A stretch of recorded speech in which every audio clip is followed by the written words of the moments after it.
بسم اللہ الرحمن الرحیم اللهم صل على محمد وآل محمد. اعوذ باللہ من الشیطان اللعین الرجیم. بسم اللہ الرحمن الرحیم. الحمد للہ وکفا وسلام علی عبادہ الذین اصطفیٰ. درود بھیجیے محمد و آل محمد علیہ السلام.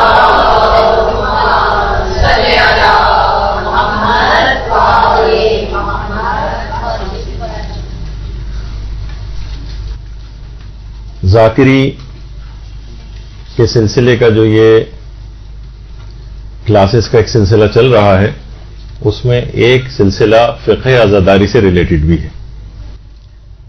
یعنی عزاداری کے فقہی مسائل کیا ہیں اور شریعت کے جتنے بھی ہمارے افعال ہیں وہ سب کے سب شریعت کے دائرے کے اندر آتے ہیں. یعنی حلال و حرام کے مسئلے عزاداری کے سلسلے میں بھی ہیں. دیکھیے ایک اہم بات یہ ہے کہ ذاکری جس وقت آپ کرتی ہیں تو لوگ ذکر و فضائل اور مصائب امام حسین علیہ السلام اور اہل بیت علیہم السلام وہ سننے کے لیے آتے ہیں، احکامات دین سننے کے لیے آتے ہیں. وہ اس وجہ سے نہیں آتے ہیں کہ اختلافی باتیں سنیں، جھگڑے والی باتیں سنیں، یک طرفہ نظریات سنیں، ذاکر یا ذاکرہ کے ذاتی نظریات کو سنیں، ان کے ذاتی عقائد یا ان کی ذاتی تحقیق یا ان کے ذاتی ذوق کے متعلق معلومات لینے نہیں آتے. اچھا، اسی کے اندر سے ایک مسئلہ جو آج ہم آپ کو ایک لحاظ سے اس میں ایک ہدایت بھی کریں گے کہ ذاکر اور ذاکرہ کے لیے ایک بات بہت ضروری ہے کہ وہ اختلافی مسائل جو ہیں معاشرے کے ان کو نہ اٹھائے، جس سے معاشرے میں خلفشار ہو. خاص طور پر ایسی چیزیں کہ جس کو علماء نے منع نہیں کیا اور جائز قرار دیا ہے، ان کو پڑھنے کی اجازت دی ہے، وہ بہت شہرت پا چکی ہیں. اب اس کے خلاف کوئی بھی کسی قسم کا کوئی بھی اقدام کرنا اور کہنا جبکہ اس کے اندر کوئی حرام و حلال کا بھی مسئلہ نہ ہو اور علماء نے اجازت دی ہو، ایسے ایشوز کو نہ اٹھائیں. یہ آپ لوگوں کا عیب شمار ہوگا، آپ کو ذاتی طور پر نقصان ہوگا. لوگ آپ سے مجالس نہیں پڑھوائیں گے، معاشرے میں شروع سے ایک بدنامی کا سامنا کرنا پڑے گا. اسی میں آج کل ایک بہت ہی مسئلہ اٹھا ہوا ہے اور وہ ہے حضرت قاسم کی شادی ہوئی تھی یا نہیں ہوئی تھی. یہ صرف ایک لحاظ سے صرف آج ہم اس کو کچھ ڈسکس کریں گے کہ اس میں جو لوگ دلائل وغیرہ دیتے ہیں آپس میں، لیکن اس سے آپ کو تمام باتوں کا اندازہ ہو جائے گا کہ آخر ان باتوں کو معاشرے میں کیوں نہیں اٹھانا چاہیے. نہ اس طور پر کہ آپ 100% اس بات کو ثابت کریں اپنی مجالس میں کہ نہیں ہوا تھا، اور نہ اس طور پر کہ 100% طور پر آپ اس کو کہیں کہ نہیں ہوا تھا لہذا اگر کوئی پڑھے گا تو یہ حرام کام کرے گا. تو یہ کنٹروورشل چیزیں اس کو علماء نے منع کیا ہے. اچھا، اب اختلافی جو تاریخی واقعات ہیں اس میں کوئی بھی کبھی حتمی رائے پیش نہ کریں. یہ بہت اہم بات ہے. جبکہ پہلے سے علماء اس کے قائل بھی رہے ہوں ان باتوں کے، واجب و حرام کا بھی کوئی مسئلہ اس کے اندر نہ ہو، صرف ایک تاریخ کی بات ہو. ورنہ پوری تاریخ کربلا اور معصومین کی جو بھی تاریخ ہے وہ بہت سارے اختلافات سے بھری ہوئی. ابھی میں کچھ مثالیں آپ کی خدمت میں پیش کرتا ہوں جس سے آپ کو اندازہ ہوگا کہ کوئی ایک مسلم الثبوت مسئلہ نہیں بلکہ تاریخ میں اختلاف ہے. کچھ قائل ہیں، کچھ قائل نہیں ہیں. تو جو بھی اس مسئلے کو اٹھا کر کوئی ایک یک طرفہ نظریہ پیش کرے گا تو وہ معاشرے کے اندر فساد پھیلائے گا. مثلا اب کون کون سی مثالیں ہو سکتی ہیں اختلافی تاریخی مسائل کی؟ مثلا ایک ہے ہمارے ہاں کہ حضرت علی اکبر علیہ السلام کی شادی ہوئی تھی یا نہیں ہوئی تھی. 18 سال کی عمر آپ ان کی سنتی ہیں کہ مجالس کے اندر، اور آیت اللہ صادق روحانی نے پوری اپنی تحقیق کی ہے کہ وہ شادی شدہ بھی تھے، صاحب اولاد بھی تھے، اور ان کے زیارت نامے کو بھی اس کے طور پر پیش کیا ہے. کچھ علماء کہتے ہیں کہ شادی نہیں ہوئی تھی. تو جو حضرت قاسم کے متعلق ہے بات وہی حضرت علی اکبر کے متعلق بھی ہے، وہی اختلاف. اب اگر کوئی بھی شخص اس بات کے پیچھے لگ جائے. اور اگر کوئی عالم مثلا پڑھ دے کہ وہ شادی شدہ تھے اور آیت اللہ صادق روحانی نے مثلا یہ تحقیق پیش کی ہے، تو اس کے پیچھے اگر لگ جائے کہ نہیں ہوئی تھی، اور فلاں فلاں علماء تو قائل ہیں کہ نہیں ہوئی، تو کیوں پڑھا جا رہا ہے، اور گویا حضرت علی اکبر علیہ السلام کی کوئی کردار کشی کی جا رہی ہے. تو یہ اختلافی ایک مسئلہ ہے، اس کو یک طرفہ نظریے کے طور پر پیش کرنا اور دوسرے کی بات کو مکمل رد کرنا، یہ کسی بھی طور پر مناسب کام نہیں ہوگا. یہ اختلافی تاریخ کے مسئلے اس کے اندر نہ پڑیں اور نہ ہی ان کو بیان کریں. اسی طریقے سے مثلا مادر شہزادہ علی اکبر علیہ السلام، ان کی جو والدہ گرامی تھی حضرت لیلہ، کیا وہ کربلا میں موجود تھیں؟ خود ایک تاریخ کا ایک اختلافی مسئلہ ہے کہ وہاں پر موجود تھیں یا نہیں موجود تھیں.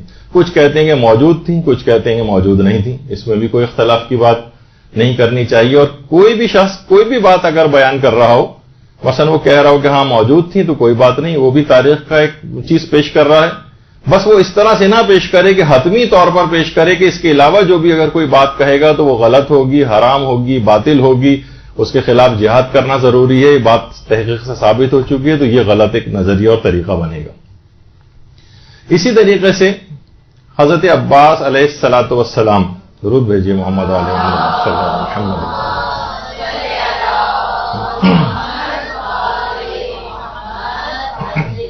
ان کی زوجہ حضرت لبابہ، کیا یہ واقع کربلا میں موجود تھیں یا نہیں؟ زیادہ تر کہتے ہیں کہ موجود نہیں تھیں اور مدینے میں تھیں. اور مثلا کیونکہ ام البنین جو خود ان کی ساس تھیں، وہ ان کے پاس مدینے میں ان کی خدمت کے لیے موجود تھیں. کچھ کہتے ہیں کہ نہیں، کربلا میں موجود تھیں. خود حضرت ام البنین کے متعلق یہ کنفرم بات نہیں ہے کہ واقعہ کربلا جس وقت ہوا تو ام البنین حیات بھی تھیں یا نہیں.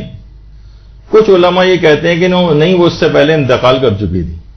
اور کچھ کہتے ہیں نہیں، وہ جو واقعہ بھی ملتا ہے کہ میرے 4 بیٹے تھے اور خیالی انہوں نے قبریں بنائی تھی. تو تاریخ کے اندر مختلف قسم کی اس طرح کے اختلافات موجود ہیں. ان تاریخی اختلافات سے پوری تاریخ جو ہے وہ بھری ہوئی. کیا مثلا تاریخ میں ہے کہ بنو ہاشم کے پہلے شہید کون تھے؟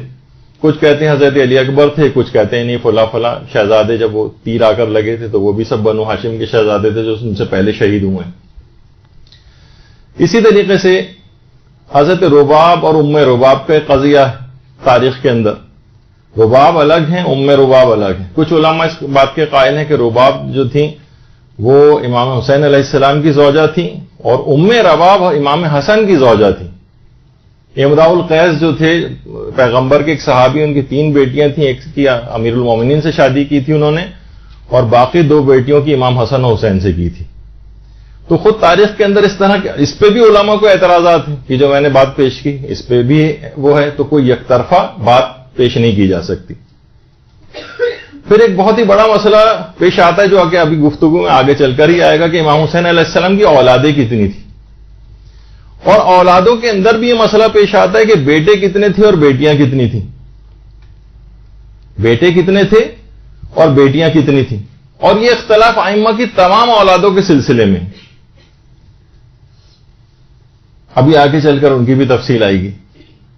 پھر امام حسین علیہ السلام کی کون سی بیٹی قید خانے میں شہید ہوئی، یہ خود بہت ہی بڑا معرکۃ العرا مسئلہ ہے. کیا وہ حضرت رقیہ تھیں یا حضرت سکینہ تھیں؟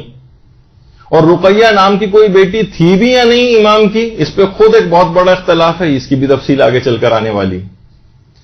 پھر ایک اور بہت بڑا اختلاف حضرت فاطمہ صغرا سلام اللہ علیہ کا ہے کہ کیا وہ اول تو ان کا وجود تھا بھی یا نہیں، اور دوسرا تھا تو وہ مدینے میں چھوڑ کے آ گئے تھے ان کو، یا تمام بیٹیوں کو اپنے ساتھ امام حسین نے اپنے سفر کربلا میں ساتھ رکھا تھا. یہ تمام باتیں تاریخ کے اندر اختلافی.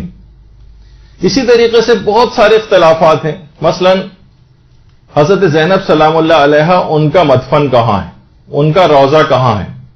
زیادہ مشہور تو یہی ہے کہ وہ شام میں ہے، اور بہت زیادہ رجحان ہے، بہت قوی رجحان ہے کہ ان کا شام میں ہی ہے.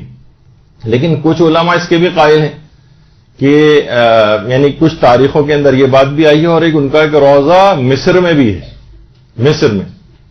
اور آیت اللہ صافی گلپائگانی فرماتے ہیں کہ اس روضے کی زیارت کو بھی ترک نہیں کرنا چاہیے اور یہاں پہ بھی جانا چاہیے. یعنی جہاں جہاں احتمال ہو وہاں پر انسان جائے. جیسے کہ حضرت شہر بانو کا وہ تہران میں جو پہاڑی کے اوپر جو وہ بنا ہوا ہے وہ ثابت نہیں ہے علماء کے نزدیک، لیکن علماء پھر بھی لے کر جاتے ہیں. کوئی بات نہیں، وہاں جائیے، آپ ان کی یاد آئے گی، آپ زیارت پڑھیں گی، کچھ نہ کچھ اہل بیت سے محبت کا اظہار ہوگا، کوئی فرق نہیں پڑتا، جائیے جس جگہ پہ بھی احتمال ہے. اور کچھ علماء اس بات کے بھی قائل ہیں جن کے اندر آیت اللہ محسن امین عاملی، وہ فرماتے تھے کہ حضرت زینب سلام اللہ علیہا مدینے سے اس کے بعد باہر گئی نہیں ہوں اور اس کے بعد ان کی وفات بھی وہیں پر ہوئی اور جنت البقیع میں دفن. اب آپ نے دیکھا کہ کتنی ان مسائل کے اندر کتنی زیادہ تفصیل ہے. اس طرح کے بے شمار واقعات اور تاریخی واقعات ہیں جس میں اختلاف ہے اور کوئی یقینی بات نہیں. یہ زیادہ سے زیادہ کہہ سکتے ہیں کچھ کے بارے میں امکانات زیادہ ہیں، کچھ چیزوں کے بارے میں امکانات کم ہیں. اقوال علماء ادھر بھی ہیں، اقوال علماء ادھر بھی ہیں، آرا ادھر بھی پائی جاتی ہیں، آرا دوسری طرف بھی پائی جاتی ہیں. اس سلسلے میں بھی کتابیں لکھی گئی ہیں، اس جو دوسرا نظریہ ہے اس سلسلے میں بھی کتابیں ہیں. طرفین میں سب کے پاس اپنے اپنے دلائل موجود ہیں. تو کسی ایک نظریے کو، کسی ایک بات کو، کسی ایک تحقیق کو لے کر تمام دیگر افراد کی تحقیقات کو باطل قرار دینا، اس سے فساد اور اختلاف جو ہے وہ پیدا ہوتا ہے کہ بس میرا نظریہ صحیح ہے، اس کے علاوہ جو بھی کوئی نظریہ پیش کرے گا وہ نظریہ غلط ہوگا، وہ جھوٹ ہوگا، وہ افترا ہوگا، وہ کذب ہوگا، وہ بہتان ہوگی، وہ مثلا کردار کشی ہوگی، یہ گویا دین کی عمارت منہدم ہوگی. اگر اس قسم کی کوئی بات کر رہا ہے تو وہ فساد کی طرف اس کا مطلب لے جا رہا ہے.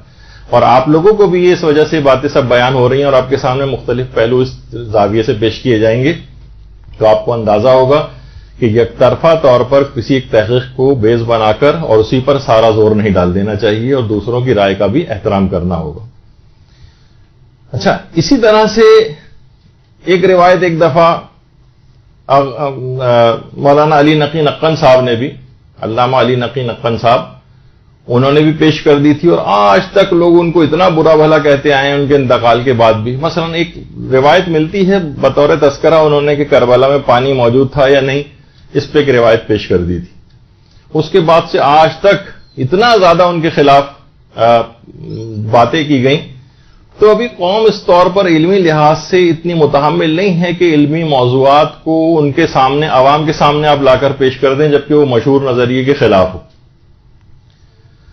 تو ایسے ہی بہت سارے نوجوان آج کل جو ہے وہ پیدا ہو گئے ہیں اور کہیں بھی انہوں نے کوئی آرٹیکل کسی جگہ پڑھ لیا، کسی کتاب کے اندر، سوشل میڈیا وغیرہ پہ، تو اس کو بالکل حتمی طور پر سمجھ کر اور اس کے لیے تبلیغ کرنا شروع کر دیتے ہیں، علماء کو برا بھلا کہنا شروع کر دیتے ہیں.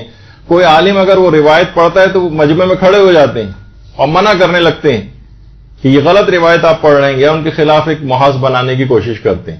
اس قسم کے جو کم علم افراد ہیں ان کے لیے خود امام خمینی نے باقاعدہ اپنی ایک خطاب کے اندر امام خمینی نے ایک بات کہی تھی. 1358 ہجری شمسی میں خطاب کرتے ہوئے فرمایا تھا امام خمینی نے کہ ہمارے نوجوان جب مجلس اعضاء میں جاتے ہیں اور واعظ اور مقرر یا ذاکر جب کوئی روایت پڑھتا ہے تو کھڑے ہو کر کہتے ہیں کہ یہ روایت غلط ہے. یہ نہ سمجھیں کہ ایسا کر کے وہ دین کی کوئی خدمت کر رہے ہیں، بلکہ کہنا ہی قطعاً غلط ہے، اور ایسا کہنا بھی مجلس اعضاء کے خلاف حملوں میں سے ایک حملہ ہے، اور ایسا کرنے سے یہ سعادت ہمارے ہاتھ سے نکل جائے گی. یعنی امام خمینی نے ایسے کم علم افراد کو کہ اگر کوئی روایت پیش کر رہا ہے، اس تاریخ کے اندر اختلاف ہو سکتا ہے، تو کوئی بھی شخص کھڑا ہو کے کہنے لگے نہیں آپ یہ غلط روایت پیش کر رہے ہیں، تو یہ کہنے کا حق نہیں ہے. اس سے پوری آپ گویا ایک مجلس اعضاء میں کے جو حملوں میں سے ایک حملہ جو ہے وہ امام خمینی نے قرار دیا. تو تاریخ کے اگر کسی واقعے کے اندر کوئی واجب و حرام کا مسئلہ نہ ہو، صرف ایک تاریخی بات ہو، علماء اس کے کچھ قائل بھی رہے ہوں اور اس کو بیان کرنے کی اجازت دیتے ہوں، تو اس میں جھگڑا اور فساد کرنے والی کوئی بات نہیں ہونی چاہیے.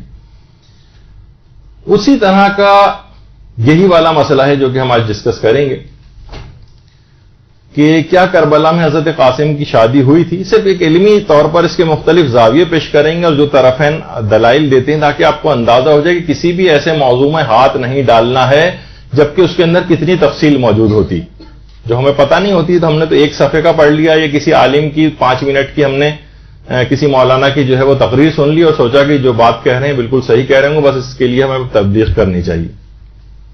اچھا، ایک ہے عقد قاسم اور ایک ہے جو مہندی نکالی جاتی. یہ دو بالکل الگ الگ مسئلے ہیں. آج کی جو ہماری نشست ہوگی وہ عقد کے والے مسئلے پر ہوگی، اور ایک رسومات عزاداری کے جو فقہی مسائل ہیں اس کے اندر خود مہندی نکالنا جائز ہے یا نہیں، یہ ہماری ایک اور نشست ہوگی اس کے بعد، یعنی آج تو نہیں، اگلے دنوں میں اس کے اندر اس کو ہم تفصیل سے بیان کریں گے. اس کے ساتھ دیگر مراسم عزا کا بھی ذکر آئے گا. اچھا، اب حضرت قاسم کے عقد کی جو روایت ہے وہ بعض کتابوں کے اندر موجود ہے، جو بھی ہم ذکر کریں گے کہ جب حضرت قاسم نے عاشور میں روز عاشور امام حسین علیہ السلام سے میدان جنگ میں جانے کی اجازت مانگی تو امام نے اجازت نہیں دی. مختصر کر کے سنا رہا ہوں. اب قاسم بہت غمگین ہوئے. اچانک سے ان کو یاد آیا کہ ایک بازو بند میرے بابا نے دیا تھا امام حسن علیہ السلام نے. اللہم صلی علی محمد وعلی محمد. اور وصیت کی تھی کہ بیٹا جب تم پر غموں کا غلبہ ہو تو اس بازو بند کو کھول کر دیکھ لینا. قاسم کو یہ بات یاد آ گئی. انہوں نے بازو بند کو کھولا اور وہ جو تعویذ تھا اور اس کے اندر سے امام حسن کی وصیت نکلی کہ بیٹا اپنی جان کو اپنے چچا کے اوپر نثار کر دینا. اب خوشی خوشی امام حسین کی خدمت میں آئے قاسم، ان کو وصیت دکھائی. امام نے بھی اپنے بھائی کا جو خط لیا اور بہت گریہ کیا اور کہا کہ مجھے بھی وصیت تھی کہ میں اپنی بیٹیوں میں سے ایک بیٹی کا عقد تمہارے ساتھ کروں. اور پھر روایت لمبی ہے. اب اس روایت کے اوپر علماء کے دو گروہ ایک لحاظ سے جسے کہا جائے کہ بنے. ایک وہ گروہ ہے علماء کا جس کی تعداد کافی زیادہ ہے، جن کے نزدیک حضرت قاسم کی شادی والی روایت یہ عقد ثابت نہیں ہے، اور ان کی تعداد زیادہ ہے اور اس میں مراجع کرام بھی شامل ہیں. لیکن دوسرا گروہ ہے علماء کا جو یہ کہتا ہے کہ ہم اس شادی کو حتمی طور پر رد نہیں کر سکتے. 100% یہ نہیں کہہ سکتے کہ شادی نہیں ہوئی. یہ دوسرا، اور بلکہ وہ کہتے ہیں کہ معقول حد تک احتمال شادی موجود ہے اور اس کو ثابت بھی کیا ہے. معقول حد تک امکان موجود ہے. اچھا، دونوں گروپس کے پاس دلائل ہیں، دونوں کے پاس اعتراضات ہیں، دونوں کے پاس جواب اور اس جواب کی رد اور اس کے بعد دوبارہ اس طرح سے دلائل کا تبادلہ ہوتا ہے. اچھا، اب لیکن ہماری ذمہ داری کیا ہے؟ جب دونوں طرح کی باتیں ہیں تو ہماری ذمہ داری کیا ہے؟ دیکھیے، پہلا تو ایک تو یہ ہے کہ کیا اگر کوئی شخص عقد قاسم کی کوئی روایت پڑھتا ہے تو کیا یہ حرام ہے؟ تو جواب ہے کہ حرام نہیں ہے. بلکہ ابھی آپ کے سامنے کہ وہ علماء جن کی تعداد زیادہ ہے جو کہتے ہیں کہ عقد حضرت قاسم ثابت نہیں ہے، وہ بھی یہ کہتے ہیں کہ کتاب کا یا عالم کا حوالہ دے کر اس عقد کو مجلس میں پڑھا جا سکتا ہے. ابھی سارے فتوے آپ کی خدمت میں پیش کریں گے. تو پھر جب معاملہ اتنا آسان ہے، ٹھیک ہے، بہت سے آپ کو بار بار اکثر لوگ وہ فتوے دکھائیں گے کہ دیکھیے انہوں نے کہا کہ ثابت نہیں، انہوں نے کہا ثابت نہیں، انہوں نے کہا ثابت نہیں. لیکن ثابت نہ ہونے کے معنی کیا یہ ہے کہ یہ چیز جھوٹی ہے؟ اور تمام علماء نے کہا نہیں، جھوٹ اس کو جھوٹ نہیں کہا جائے گا. کوئی چیز ثابت نہ ہونے کے معنی یہ نہیں کہ وہ چیز جھوٹی، بلکہ یہ ہے کہ اس کو کتاب کا، کیونکہ تاریخ کے اندر یہ بات آ گئی ہے تو کتاب کا حوالہ دے کر یا عالم کا حوالہ دے کر نقل کیا جا سکتا ہے. اچھا، یعنی یقینی طور پر اس کو پیش نہ کریں کہ احتمال کے طور پر پیش کر دیں. اچھا، کیا یہ عقد قاسم کی روایت پڑھنا واجب ہے؟ تو یہ بات بھی بالکل غلط ہے. جو اس بات کا قائل ہو وہ کسی اور کو مجبور نہیں کر سکتا کہ میرے پاس دلائل موجود ہیں کہ ہوا تھا لہذا پڑھنی پڑے گی، لوگوں کو قائل کرے اور اس کے جو مخالفین ہوں ان کو برا بھلا کہے، ان کو جو ہے سخت قسم کے الفاظ ان کے لیے استعمال کرے. نہیں، اس کے لیے بھی جائز نہیں. تو اس طرح سے کیا ہوگا؟ ایک فساد بڑھے گا. جن علماء کے نزدیک ثابت نہیں ہے انہوں نے بھی احتمال اور امکان کے طور پر اس کو پڑھنے کی اجازت دی، اور جن علماء کے نزدیک بالکل بھی ثابت نہیں ہے وہ بھی زیادہ سے زیادہ، یعنی حرام تو کوئی بھی نہیں کہتا ہے کہ اس کو حرام ہے اس والی روایت کو مجلس کے اندر پڑھنا، زیادہ سے زیادہ یہ کہا ہے کہ بہتر ہے کہ نہ پڑھیں. یعنی وہ علماء جو بالکل جن کے نزدیک ثابت نہیں ہے انہوں نے بھی اچھی خاصی اس میں گنجائش چھوڑی. اچھا، اب ایک چیز اور بھی پیدا ہونے لگی ہے، وہ یہ کہ دیکھیے مقلدین ٹائپ کے جو ہماری طرح کے جو افراد کم علم افراد ہوتے ہیں، جاہل افراد ہوتے ہیں، ان کے اندر ایک ٹرینڈ جو ہے ڈالا جا رہا ہے یا ان کے اندر پیدا ہونے لگا ہے، وہ یہ کہ مجتہدین سے ان کے فتاوے کے دلائل طلب کرنے کا رجحان پیدا ہو گیا، جو کہ تقلید کے مسئلے کے خلاف ہے. ہاں، تاریخ میں ان سے آرگیو کر سکتے ہیں، پوچھ سکتے ہیں، اور وہ اس کے جوابات بھی دیتے ہیں. استفتاءات تاریخیہ موجود ہوتے ہیں، مراجع کے عقائد تک کے استفتاءات موجود ہوتے ہیں. تو اب کسی میں کوئی صلاحیت ہے یا نہیں، مثلا مجتہد کا فتویٰ لکھا اور نیچے اس فتوے کے لیے لوگوں نے اس پہ اعتراضات کرنے شروع کر دی، یہ کیسے ممکن ہے اور وہ کیسے ممکن ہے، اور دیکھیے وہ فلاں روایت کے اندر تو یہ ہے اور یہ روایت تو مثلا ضعیف ہے، تو یہ فتویٰ ان کا صحیح نہیں ہے. یعنی عام بالکل افراد جو کہ بالکل جاہل قسم کے افراد ہوں اور مجتہدین کی تحقیقات کو چھوڑ کر چھوٹے موٹے مولاناؤں ٹائپ کی جو ہے ان کی تحقیقات کے اوپر جا رہے ہوں، تو گویا اسی طرح سے کہا جائے گا کہ کسی اسپیشلسٹ موجود ہے اور آپ کسی بھی عطائی کے پاس جا کر دکھا رہے ہوں، اس سے جا کر مشورہ لے رہے ہوں اپنی بیماری کا. آپ نے کہا کہ بھائی اتنے سرجن پہ پیسے خرچ کرنے کی کیا ضرورت ہے، ہمارے محلے میں قصائی ایک ہے، اس کے پاس چلتے ہیں، وہ بھی چیر پھاڑ بہت دنوں سے بکروگی کر رہا ہے، کچھ نہ کچھ آپریشن تو وہ بھی کر لے گا. رکشہ ڈرائیور ہے، اسے آپ کہیں گے ذرا جہاز کی سیٹ پہ بیٹھ کے اتنے عرصے رکشے چلاتے رہو، 50 سال جہاز بھی چلا لے گا یہ.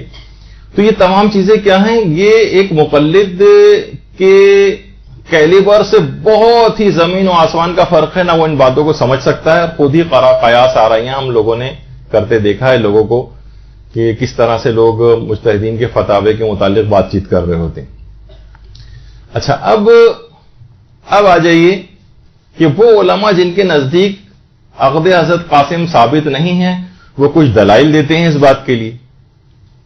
ان کی تعداد بہت زیادہ ہے، اور وہ یہ دلیلیں آپ کے سامنے ابھی جو پیش میں کر رہا ہوں، تاکہ آپ کے سامنے دونوں پہلو آ جائیں کہ اس چیز میں ہاتھ نہیں ڈالنا ہے آپ لوگوں کو، اور آپ کو بہت حد تک آج اندازہ ہو جائے گا کہ چیزوں میں جو سرسری سی نظر آتی ہیں اس میں کتنی تفصیل موجود ہوتی. تو ان کے اعتراضات میں سے ایک اعتراض یہ ہے، پہلا اعتراض کہ یہ روایت جو ہے جس میں حضرت قاسم کی شادی کا چیز بیان ہوئی ہے، یہ قدیم معتبر کتابوں میں نہیں، بلکہ تو 9ویں اور 10ویں صدی ہجری کی جو کتابیں ہیں اس کے اندر ہے. وہ کہتے ہیں کہ ظاہر تقریباً 900 سال گزر گئے اور یہ روایت موجود نہیں تھی، اور 9 صدیاں 10 صدیاں اس طرح سے تو اس سے پہلے نہیں تھی، تو اس کا مطلب ہے کہ یہ روایت جھوٹی. اور کہتے ہیں کہ سب سے پہلے اس روایت کو ملا حسین واعظ کاشفی نے اپنی کتاب روضۃ الشہداء میں نقل کیا، جو کہ 9ویں صدی ہجری کے عالم تھے. اور دوسرا یہ روایت جو ہے فخر الدین تریحی، ان کی کتاب المنتخب، اس کے اندر یہ والی روایت موجود ہے. اس کے متعلق بھی کہتے ہیں کہ کچھ لوگوں کا کہنا ہے کہ انہوں نے بھی شاید اس کو ملا واعظ کاشفی کی کتاب روضۃ الشہداء سے لیا ہے. تیسری جو کتاب ہے وہ علامہ فاضل دربندی کی اکثیر العبادات ہے. ان کتابوں کے اندر اور پھر انہی علماء سے دیگر بعد کے علماء نے نقل در نقل کیا ہے. تو یہ روایت جو ملا حسین واعظ کاشفی نے روضۃ الشہداء کے اندر لکھی ہے، کیونکہ وہ 9ویں صدی ہجری کے عالم تھے، سب سے پہلے انہوں نے لکھی ہے، تو اتنے عرصے بعد یہ روایت کیوں آئی؟ یہ منابع اولیہ جو بالکل اولین کتابیں ہیں ہماری، اس کے اندر یہ روایت کیوں نہیں ہے، لہٰذا اس روایت کو جھوٹا سمجھا جائے گا. وہ یہ کہتے ہیں، اور دل کو بڑی لگنے والی بھی بات لگتی ہے کہ ہاں اتنے عرصے بعد یہ روایت کیوں آئی. تو اس کا جواب وہ علماء دیتے ہیں کہ جو اس عقد کے قائل ہیں. وہ یہ کہتے ہیں کہ دیکھیے روایات کا بالکل اولین کتابوں میں موجود نہ ہونا اس کے جھوٹا ہونے کی دلیل نہیں. مثلا اس کی مثال بھی دی ہے انہوں نے، یعنی ضروری نہیں کہ وہ روایات جو کہ بعد کی صدیوں میں نقل ہوئی ہیں وہ سب روایات جھوٹی سمجھی جائیں گی، کوئی ابتدائی کتابوں کے اندر نہیں. مثلا اس کی ایک دلیل دیتے ہیں. وہ کہتے ہیں کہ جیسے نماز وحشت قبر کی جو روایت ہے، نماز وحشت قبر کی روایت 9ویں صدی ہجری کی روایت ہے، یعنی 9ویں صدی ہجری میں سب سے پہلے اس کو روایت کو نقل کیا گیا. نماز وحشت قبر، سب لوگ نماز وحشت قبر پڑھتے ہیں. آج کل سارے مراجع کی کتابوں کے اندر نماز وحشت قبر کا تذکرہ ہے. تو یہ روایت خود 9ویں صدی ہجری کی ہے. تو 9ویں صدی ہجری کی جب روایت ہے تو آپ نے اس کو کیسے لیا؟ بیچ میں ایک بات آ گئی تو یہ بھی ذکر کرتا چلوں کہ روایت میں ہے کہ جو شخص بھی وحشت قبر اس کو دامنگیر نہیں ہوگی جو مکمل رکوع کو انجام دیتا ہوگا. یعنی طویل رکوع آپ کریں، خشوع و خضوع کے ساتھ کریں، صحیح قرات کے ساتھ کریں، اس کا ذکر جو ہے. تو یہ سب چیزیں، تو وہ علماء یہ کہتے ہیں کہ بھائی یہ والی روایت جو نماز وحشت قبر کی ہے یہ بھی تو 9ویں صدی ہجری کے اندر آئی ہے، پھر اس کو آپ نے کیسے لیا؟ اسی طرح سے 40 کی جو روایت ہے، 40 کی، یہ 7ویں صدی ہجری کی روایت ہے. ابن طاؤس نے سب سے پہلے 40 کی روایت 7ویں صدی ہجری کے اندر بیان کی. تو جب ہم 9ویں صدی ہجری اور 7ویں صدی ہجری کی روایت لے رہے ہیں تو حضرت قاسم کی 9ویں صدی ہجری کی روایت لینے میں پھر کیا حرج ہے؟ ان علماء کا یہ کہنا. ہاں آپ یہ کر سکتے ہیں، بلکہ علماء نے ایک بات کہی کہ فضائل وغیرہ کی جتنی بھی روایات ہیں ائمہ کے جس میں فضائل ہیں، ضروری نہیں کہ وہ تمام کی تمام ابتدائی کتابوں کے اندر موجود ہوں، وہ بعد کی کتابوں کے اندر بھی آئی ہیں. تو بہت سی روایات کچھ کتابوں میں ہوتی ہیں، بہت سی روایات بعد کی کتابوں میں ہوتی ہیں، تو یہ اس بات کا لازمہ نہیں. اور علماء نے اس کی ایک اور بھی مثال دی. علامہ کفمی جو ہمارے دعاؤں کے سلسلے کے بہت بڑے عالم گزرے اور بہت ہی معتبر ہے، جبل عامل لبنان میں ان کی قبر مبارک بھی ہے. اور وہ ملا واعظ کاشفی کے بالکل ہم اثر علماء میں سے تھے جنہوں نے سب سے پہلے عقد قاسم کی روایت لکھی ہے. یعنی علامہ کفمی کا انتقال 895 ہجری میں ہوا ہے، ملا واعظ کاشفی کا 910 ہجری میں ہوا ہے. یعنی 15 سال پہلے علامہ کفمی انتقال کر گئے تھے، ملا واعظ کاشفی یعنی دونوں ہم اثر علماء میں سے تھے. انہوں نے کتنی ہی باتیں اور روایات جو مجموع الغرائب و موضوع الرغائب کے نام سے جو کتاب ہے اس کے اندر نقل کی ہیں، جو اس کے علاوہ کہیں اور نہیں پائی جاتی. لیکن ان کی اس کتاب کو علماء نے رد نہیں کیا. ٹھیک ہے کچھ ضعیف روایتیں اس کے اندر ہیں، لیکن بحیثیت مجموعی علامہ کفمی کی اس کتاب کو ایک مناسب درجہ دیا جاتا ہے. لیکن روضۃ الشہداء کے متعلق اچانک سے بہت سے لوگوں کا ایک بہت ہی سختگیر قسم کا نظریہ بن گیا ہے. ابھی اس کے متعلق بھی ہماری بات آتی ہے. تو علماء یہ وہ افراد جو کہ عقد قاسم کے قائل ہیں وہ یہ کہتے ہیں کہ علامہ کفمی کے لیے تو آپ نے مثلا ایک الگ معیار بنایا ہوا ہے. ان کی کتابوں میں بھی تو جو ہے بہت سی روایت ایسی ہیں جو ابتدائی منابع میں نہیں پائی جاتی. لیکن وہی روایت، اسی طرح کی روایت جو شیخ طروحی اگر نقل کریں یا علامہ کاشفی نقل کر دیں تو آپ جو ہے ان کے اوپر اعتراض ہونے لگتا ہے. اور خود ابن طاؤس، اب تھوڑی سی ذرا خوش گفتگو اس کے بعد آگے چل کے آ جائے گی، لیکن یہ سب باتیں آپ کی کام کی ہوں گی کہ ابن طاؤس کی کتنی ہی روایت. ابن طاؤس وہ ہیں کہ جن کا جو مقتل ہے، یعنی جو مصائب کی کتاب جسے کہا جائے، جس کے اندر سارے مصائب بیان کیے ہیں ابن طاؤس نے، ان کی کتنی ہی کتابوں کی روایات کی کوئی سند ہی نہیں، لیکن پھر بھی ان کو جو ایک اہمیت دی جاتی. تو جو عبد الرزاق المقرم، ان کی جو بڑی آتھینٹک مقتل شمار ہوتا ہے امام حسین کا، یہ اردو میں ترجمہ بھی ہوا. اگر آپ میں سے جو ذاکری کریں گے عبد الرزاق المقرم کا جو مقتل ہے اس کا اردو ترجمہ بھی لے کر اس سے روایات پڑھی. علماء نے ریکمینڈ کیا ہے ان کو.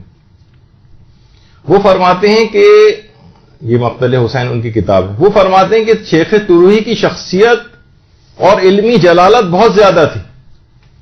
بہت مشکل ہے کہ انہوں نے یہ بات نقل کی وہ حضرت قاسم والی روایت.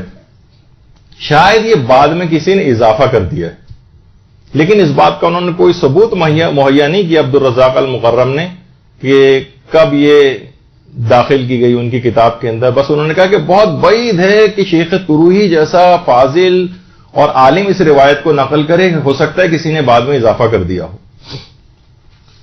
تو اس کا کوئی ثبوت نہیں. اچھا، شیخ عباس قمی یہ علامہ تروہی جنہوں نے اس روایت کو لکھا ہے اپنی کتاب المنتخب میں، ان کے متعلق کہتے ہیں کہ وہ انتہائی عالم تھے، انتہائی زاہد تھے، انتہائی عادل تھے، اور بہت جلیل القدر شخصیت ان کی تھی۔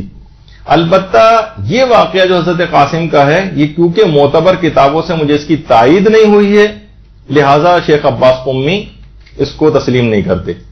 یعنی یہ نہیں کہا، یعنی پوری ان کی علمیت جلالت شیخ تروہی کی ماننے کے بعد کہا کہ یہ معتبر کتابوں سے اس کی تصدیق نہیں ہوئی۔ یعنی اس قسم کے الفاظ ایک عالمانہ ہیں، وہ کہے جا سکتے ہیں، لیکن یہ کہنا کہ جو بھی حضرت قاسم کی شادی کی روایت مثلا پیش کرے گا وہ ان کی کردار کشی کرے گا، وہ ان کا کیریکٹر اسیسینیشن کرے گا، اس طرح کے جملے استعمال کرنا یہ مناسب بالکل نہیں، جیسے کہ ابھی آگے چل کر بات واضح ہوگی۔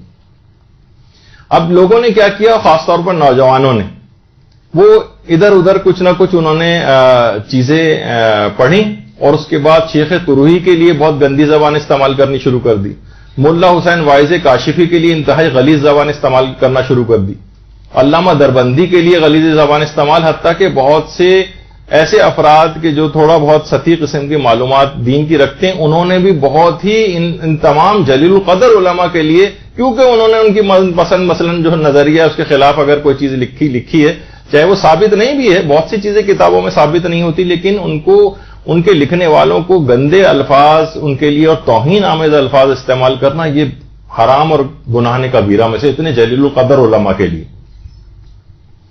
تو یہ حق کسی کو نہیں ہے ان علماء کی توہین کا۔ ملا حسین وائز کاشفی، ان کی ہرات میں باقاعدہ ان کی قبر ہے۔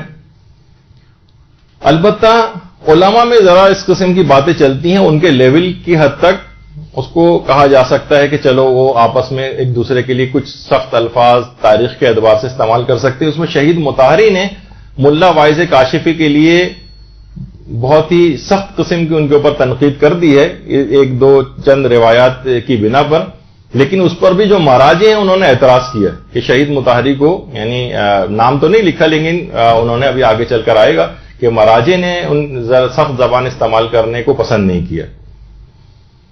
تو وہ یہ کہتے ہیں کہ جو ملا وائز کاشفی تھے ان کا شیعہ ہونا یقینی نہیں ہے، جنہوں نے یہ روایت حضرت قاسم نقل کی ہے ان کا شیعہ ہونا یقینی نہیں ہے، کبھی سنی علاقوں میں جاتے تھے، کبھی شیعہ علاقوں میں جاتے تھے۔ تو یہ تو ہمارے بہت سارے علماء کی سیرت رہی ہے، عالم اتنے زیادہ علم رکھتے تھے کہ وہ سنیوں کے چاروں فقوں کے مطابق سنی فقہ کے لحاظ سے جوابات دیتے تھے، اور شیعوں میں شیعہ فقہ کے مطابق جواب دیتے تھے۔ تو ان کا ملا وائز کاشفی کا سنی علاقوں میں جانا اور شیعہ علاقوں کے اندر جانا یا ان کو مشکوک المذہب قرار دینا یہ صحیح نہیں۔ کیوں صحیح نہیں ہے؟ اس وجہ سے کہ دیکھیے ابھی جو معتبر مقاتل بیان کیے ہیں آغا ری شاہری نے، یہ علم حدیث کے اعتبار سے ایران کے بڑے علماء میں ان کا شمار ہوتا ہے، اور ان کے بڑے اچھے ادارے بھی چل رہے ہیں وہاں پر۔ میزان الحکمہ وغیرہ جو کتابیں آپ لوگوں کے پاس احادیث کی ہوں گی اگر کسی کے پاس، تو وہ انہی کے زیر اثر کمپائل کی گئی۔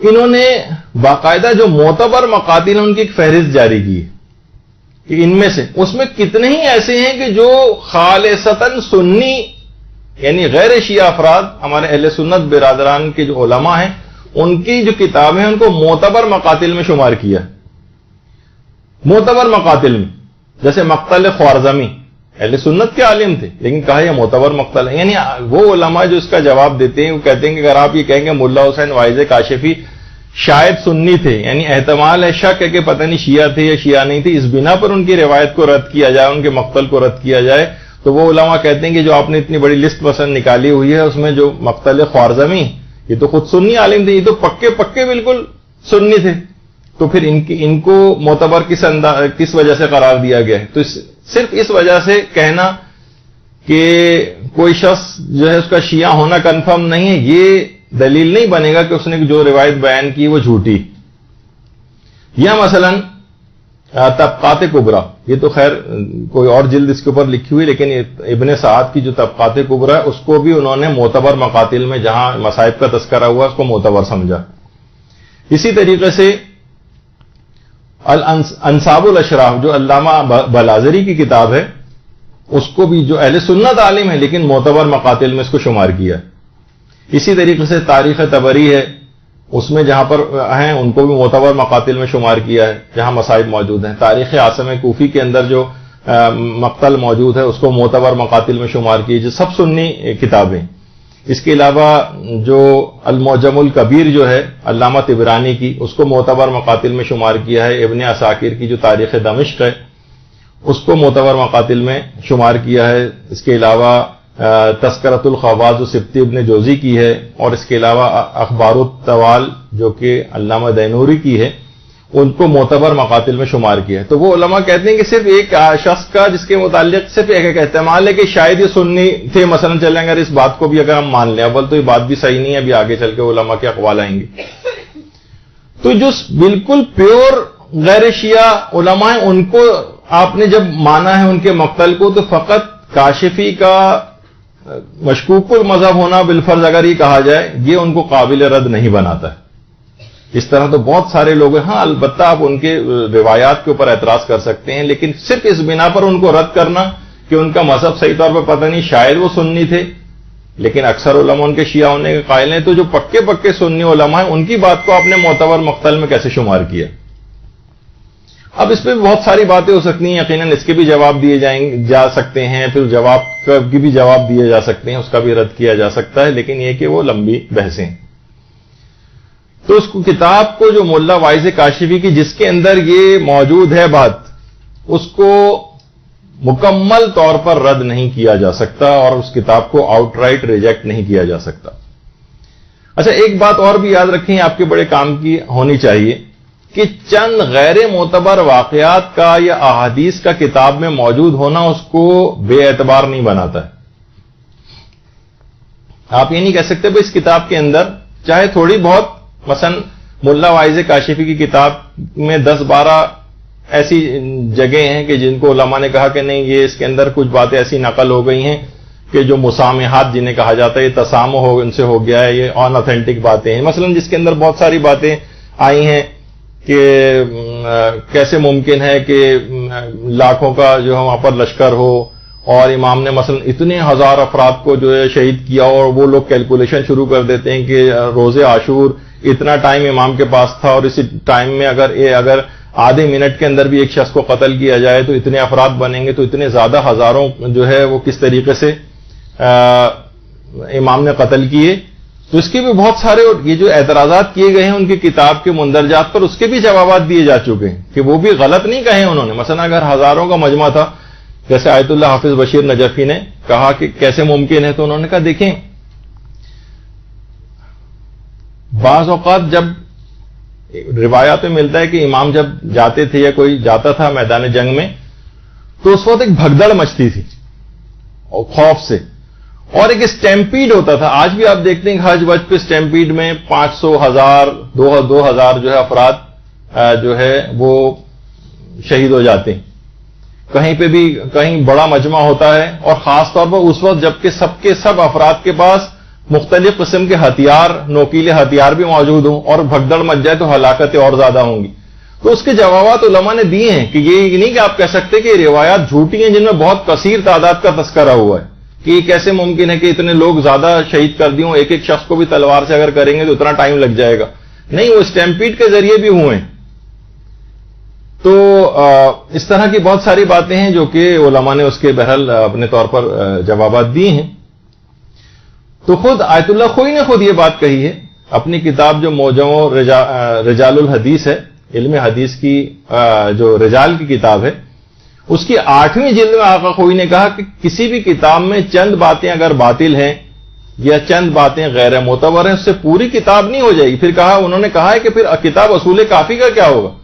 اصول کافی کے اندر بھی جو ہماری کتنی معتبر کتاب ہے لیکن اس کے اندر بھی کتنی احادیث ایسی ہیں کہ جو کہ ضعیف ہیں اور ثابت نہیں ہیں اور قابل اعتبار نہیں ہے. تو اس سے پوری کتاب اصول کافی تو آپ یہ نہیں کہہ سکتے کہ پوری کتاب کو کنڈیم کر دیں. یعنی اس تناظر میں علماء نے بات کہی ہے کہ ملا حسین واعظ کاشفی کی کتاب میں اگر 10-12 چیزیں مثلا اس قسم کی ہیں جس کی بعض کی تو توجیحات بھی پیش کی جا چکی ہیں، جیسے یہی کہ اتنے سارے افراد کو اتنا لشکر نہیں تھا اور یہ کیسے ممکن ہے وغیرہ وغیرہ، اس کے بھی علماء نے جوابات دیے. خود اصول کافی کے متعلق صرف آپ کی معلومات کے لیے کہوں کہ کل 16,000 100 یا 16,200 کے قریب روایات ہیں اصول کافی کے اندر، جو بحیثیت مجموعی اس کتاب کے اندر۔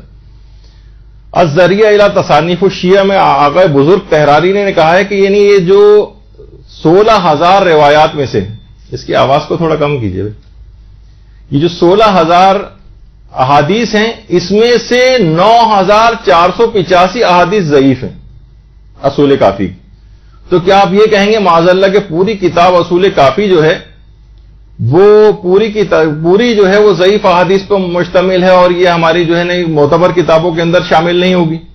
تو کتابوں میں غیر معتبر چیزوں کا ہونا چاہے وہ زیادہ تعداد میں کیوں نہ ہو، سوچئے کہ 16,000 میں سے تقریباً 10,000 احادیث کو آقا بزرگ طحرانی نے ضعیف قرار دیا۔ اگرچہ اس کے اندر بھی علماء کے اپنے کچھ معیارات ہوتے ہیں، اس کو پرکھنے کی کم اور زیادہ یہ تعداد ہو سکتی ہے، وہ اتنی فکس نہیں ہے، تو اس کتاب کو رد نہیں کر سکتے۔ اسی طریقے سے بحار الانوار کتنی مشہور اور معروف کتاب ہے، آج اس کے خلاف کتنے سوشل میڈیا کے اوپر جاہل قسم کے افراد نے اس کے خلاف کیمپین چلائی ہوئی کہ گویا معاذ اللہ بحار الانوار شاید کوئی بہشتی زیور ٹائپ کی کوئی کتاب ہے جس کے اندر ہر قسم کا رد و یابس جو بھر دیا گیا ہے اور ان اتھینٹک ہے۔ باقاعدہ اتنی ایسی بات ہے کہ اس کی عظمت اور جلالت لوگوں کی نگاہ میں بہار کی کم نہ ہو۔ آیت اللہ وحید خراسانی نے ایک درس خارج کے اندر بہت دیر اس موضوع کے اوپر بولے، انہوں نے افراد پر شدید تنقید کی ہے کہ جو بہار کو ان اتھینٹک کتاب جو ہے قرار دینے پر تلے ہوئے ہیں۔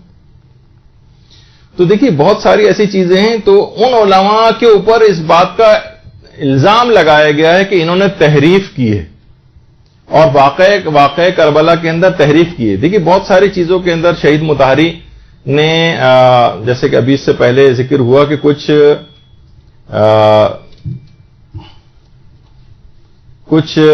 متشدد، یہ تھوڑی آواز کم کریں بھائی اس کی، تو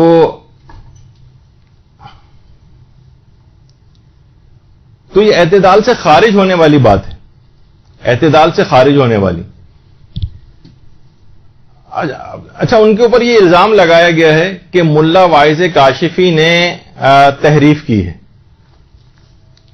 تو آیت اللہ صافی گل پائیگانی نے باقاعدہ ان سے سوال پوچھا گیا کہ کتاب روضۃ الشہداء جو ملا حسین واعظ کاشفی کی ہے یا اسرار الشہادہ جو آغا دربندی کی ہے، کیا یہ تحریف شدہ ان مطالب ہیں اس کے اندر کا واقع کربلا کے؟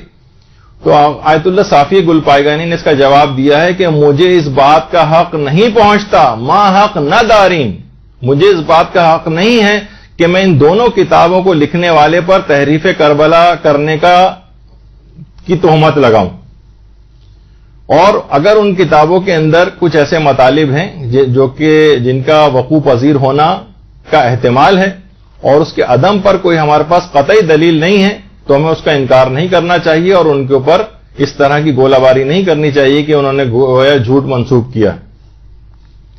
ہاں، اگر جو چیز آپ کے نزدیک ثابت نہیں ہے آپ اس کو نقل نہ کریں، لیکن یہ کہنا کہ انہوں نے تحریف کی ہے یہ آج کل بہت زیادہ اس کے اوپر شروع ہونے لگا ہے، اور تحریفات عاشورہ وغیرہ کے اعتبار سے جو چیزیں شہید مطہری نے پیش کی، ان کا وہ خود ایک صاحب نظر شخصیت تھے، ان کا ایک اپنا نظریہ ہے، لیکن دیگر علماء اور مراجع نے اس کے ذرا برخلاف بات کہی ہے اور کہا کہ ہم روضۃ الشہداء وغیرہ کے جو لکھنے والے علماء ہیں علامہ دربندی پر ان پر یہ الزام نہیں لگا سکتے کہ انہوں نے تحریف کی۔ ہاں ٹھیک ہے، اگر آپ کے نزدیک کوئی قطعی بات ہے تو آپ اس کو ان کی کتاب سے نقل نہ کریں، صرف یہ، لیکن ان پر تحریف کا الزام نہیں لگا سکتے۔ تو اسی طرح سے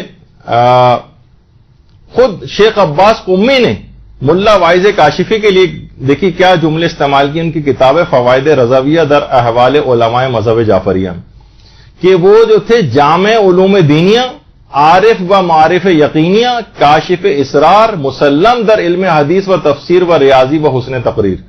شیخ عباس قمی نے کتنی زیادہ تعریف کی ہے ملا واعظ کاشفی کی، تو ان پہ تحریف کا الزام لگانا، کتنے علماء نے ان کی تعریف کی ہے، ان کو مشکوک المذہب قرار دینا، یہ ایک کچھ علماء نے اس نظریے کو اختیار کیا، لیکن زیادہ تر علماء نے اس قسم کے الفاظ ان کے لیے استعمال نہیں کیے۔ اچھا، اب آگے ایک چیز اور آپ کے اس میں آ جائے، اس پر ایک اعتراض یہ بھی ہوتا ہے، اور جو اس کے قائل نہیں وہ دلیل یہ دیتے ہیں کہ اس روایت کا کوئی سلسلہ سند نہیں، کہ انہوں نے کہاں سے لیا، اس سے پہلے کسی اور نے اس بات کو نقل نہیں کیا. تو دیکھیے کتنی کتابیں ایسی ہیں جو کتنی ہی روایات ایسی ہیں جو کچھ کتابوں میں اور کچھ کتابوں میں نہیں. ساری کتابیں ہماری ایک طرح کے مندرجات پر تو نہیں ہے نا. مثلا کچھ کتابیں، کچھ احادیث جو ہے مثلا تہذیب الاحکام میں ہوں اور کچھ جو ہے وہ ملا یحذر الفقی میں ہو، تو آپ یہ نہیں کہہ سکتے کہ سب کتابوں میں ایک طرح کی حدیثیں ہوں. کچھ نے نقل کی ہے، کچھ نے نقل نہیں کیا ہے. دیکھیے شیخ صدوق، نہیں پہلے ایک بات اور ہو جائے کہ جتنے کیا یہ کوئی اصول ہے کہ تمام واقعات کربلا کے لیے ہمارے پاس معتبر سند ہونی چاہیے؟ کیا کسی جگہ پر ہے؟ تمام علماء نے کہا نہیں، یہ کوئی اصول نہیں ہے. واقعات کربلا کے لیے بیان کرنے کے لیے معتبر سند کا ہونا ضروری نہیں. ہاں معتبر ذرائع سے مل جائے ایک الگ بات ہے، لیکن یہ کوئی اصول نہیں. شیخ صدوق کی کتنی ہی کتابیں ایسی ہیں جو پہلے موجود تھیں اس کے بعد غائب ہو گئیں. اچھا، جس زمانے میں وہ کتابیں موجود تھیں علماء نے ان کتابوں کو کوٹ کیا ہے. جو فتوے دیے ہیں اس میں کہا کہ یہ فتویٰ ہم نے شیخ صدوق کی فلاں کتاب کے اندر جو حدیث پائی جاتی تھی اس کے مطابق یہ فتویٰ دیا، لیکن وہ کتابیں اب نہیں ہیں، وہ کتابیں موجود نہیں. تو لیکن پرانے علماء نے کہا کہ ہم نے خود ان کی کتاب کے اندر دیکھا، لیکن وہ کتاب ہمارے سامنے نہیں. مثلا شیخ صدوق کی کتاب المرشد پرانے علماء نے کوٹ کیا، لیکن وہ کتاب ہمارے سامنے نہیں. شیخ صدوق کی کتاب النبوہ ہے، پہلے زمانے میں ہوتی تھی، اب وہ ہمارے پاس نہیں. شیخ صدوق کی کتاب ہے مدینۃ العلم، اس کے اندر ہماری جتنی بھی آپ نے دیکھا کہ 16,200 کے قریب تو صرف اصول کافی کی ہیں، اور چاروں معتبر کتابوں کو ملا لیا جائے تو اس میں جتنی احادیث ہیں ان سے بھی زیادہ احادیث کتاب مدینۃ العلم میں تھی. یہ کتاب پتہ نہیں کہاں غائب ہو گئی، کس ظالم بادشاہ نے غائب کروا دیا، آج تک اس کا پتہ نہیں چلا. پرانے علماء نے مدینۃ العلم کتاب کو کوٹ کیا ہے، اپنے فتووں کی بنیاد بنا ہے. یہی وجہ ہے کہ امام خمینی تک اس بات کے قائل تھے کہ متقدمین علماء سے لے کر شیخ طوسی تک کے زمانے کے شہرت فتویٰ بھی حجت رکھتی. یعنی ہمارے سامنے حدیث نہ بھی ہو، لیکن علماء نے اگر کوئی فتویٰ دیا ہے کسی حدیث کی بنا پر، تو ان کے ہمارے سامنے حدیث نہ بھی ہو تب بھی ہم ان کے فتوے پر اعتبار کر کے اس کے مطابق فتویٰ دے سکتی، شہرت فتویٰ. تو پھر آپ کہیں کہ جناب اس کا کوئی، تو وجہ اس کی یہ کہ بہت ساری کتابیں پہلے موجود تھیں اب موجود نہیں. اب بات کا کوئی شخص تو یہ حجیت فتویٰ تو سوچئے، یعنی جو شہرت، جس فتوے کی شہرت رہی ہو شیخ طوسی کے زمانے تک، تو اس کے مطابق بھی علماء نے فتوے دی. اچھا، کتنے ہی علماء ایسے ہیں جیسے ہمارے یہ ملا مہدی نراقی اور ملا احمد نراقی، رائٹ سائڈ پہ ملا احمد نراقی ہیں جن کی کتاب عروج السادہ کے نام سے اردو میں ترجمہ بھی ہو چکی، اور لیفٹ پہ جو یہ ملا مہدی نراقی، یہ تو بڑے صاحب معرفت تھے اور برزخی زندگی کو بھی اپنی آنکھوں سے دیکھتے تھے. ملا مہدی نراقی، ملا مہدی نراقی نے کتاب لکھی تھی محرق القلوب، غم ہائے جاسوس کے نام سے اس کا ترجمہ بھی ہوا. اس میں انہوں نے حضرت قاسم کے عقد کے متعلق لکھا ہے، کہا کہ کچھ علماء نے اس واقعے کو نقل کیا ہے اور کچھ علماء نے اس واقعے کو نقل نہیں کیا ان کی شادی کے، اور بعض متردد ہیں، مشکوک ہیں کہ پتہ نہیں یہ واقعہ صحیح ہے یا نہیں، لیکن یہ واقعہ میں نے معتبر کتابوں میں دیکھا ہے. دیکھیے ابھی میں نے اس سے پہلے کہا کہ پرانے علماء کے کہ انہوں نے جو فتوے دیے ہیں، انہوں نے ان شیخ صدوق کی کتابوں کو دیکھ کر اس میں جو حدیث پڑھی خود انہوں نے معتبر کتاب کے اندر دیکھا اور فتویٰ دے دیا، تو ہم ان کی بات مان لیتے ہیں. ملا مہدی نراقی کہہ رہے ہیں کہ میں نے اس واقعے کو معتبر کتابوں کے اندر دیکھا ہے اور میں ان کے اوپر اعتبار کرتا ہوں، لہذا میرے نزدیک یہ واقعہ صحیح ہے اور میں اس کو نقل کرتا ہوں. باقاعدہ صفحہ نمبر 410 پر محرق القلوب میں ملا مہدی نراقی نے حضرت قاسم کے سخت کو پورا بیان کیا. یعنی جہاں اس کی کتنی بڑی تعداد ہے، میں نے جس سے پہلے کہا کہ زیادہ تر علماء اس کے قائل نہیں، مراجع بھی ان کے نزدیک ثابت نہیں، لیکن خود ملا مہدی نراقی کہہ رہے ہیں کہ ہمارے پاس، یعنی ہم لوگوں کے پاس حدیث اس لحاظ سے نہیں، لیکن وہ کہہ رہے ہیں کہ میں نے خود اس کو معتبر کتابوں کے اندر پایا ہے. اسی طریقے سے علامہ دربندی وہ یہ کہتے تھے کہ اگر کوئی بھی صاحب تحقیق ہو تو اس حق کے وقوع پذیر ہونے کے بارے میں قوی ظن پیدا ہونے کے متعلق اسے کوئی شک و شبہ نہیں ہونا چاہیے. تو سینکڑوں سال سے علماء کہہ رہے ہیں کہ لوگ ممبروں سے اس کو بیان کرتے آ رہے ہیں اور شعراء حضرات اس کو نقل کرتے آ رہے ہیں، تو اور سیرت نگار اور تاریخ دان اس کو جو ہے وہ مسلسل نقل کر رہے ہیں، تو اس میں کوئی حرج نہیں کہ اگر اس واقعے کو کبھی کوئی شخص اگر بیان کر دے۔ ایک مدینے سے مدینے تک جو آیت اللہ سید محمد جواد ذہنی تہرانی کی لکھی ہوئی کتاب ہے، اس کا اردو ترجمہ بھی ہو گیا ہے، اس کے اندر باقاعدہ اس یہ آیت اللہ ذہنی تہرانی ہے جن کی کتاب ہے مدینے سے مدینے تک، اس کے اندر بھی پورا یہ واقعہ موجود ہے کہ کس طریقے سے جو ابھی آپ کو تفصیل اس کی سنائی تھی، تو وہ پوری روایت اس کے اندر جو ہے وہ موجود ہے۔ اچھا، اسی طرح سے آیت اللہ ابو الحسن شیرانی، انہوں نے نفس المحموم کا جو ترجمہ کیا ہے دمع السجوم کے نام سے، اس کے اندر بھی اس پورے واقعے کو، حضرت قاسم کے اس واقعے کو، نکاح کے واقعے کو لکھا ہے۔ جس طریقے سے دیکھیے علماء کہتے ہیں شیخ صدوق کی کتابیں غائب ہوئیں، اسی طریقے سے شیخ مفید کی کتابیں بھی غائب ہو گئیں، اور بعض کتابیں ایسی تھیں جو 400 سال پہلے تک تھیں، اب نہیں۔ آغا ہاشم بہرانی جنہوں نے مدینۃ المعاجز کے نام سے کتاب لکھی ہے، اس کو بھی بہت سارے لوگ اس کے خلاف بھی باتیں کرتے رہتے ہیں کہ اس میں بہت سارے معجزے ایسے ہیں کہ جو ثابت نہیں ہیں۔ انہوں نے، ہاشم بہرانی نے اپنی کتاب مدینۃ المعاجز میں جو روایت نقل کی ہیں وہ شیخ مفید کی ان کتابوں سے ہیں اکثر، کہ جو کہ اس وقت موجود نہیں، لیکن ان کے پاس موجود تھیں۔ اب وہ کتابیں غائب ہو گئیں۔ آپ کو پتہ ہے کتنے کتب خانے جلائے گئے، شیعت کن کن ادوار سے گزری ہے، تو اس کے اندر بہت ساری کتابوں کا غائب ہونا بھی اس طرح کے اختلافات کا سبب بنا ہے۔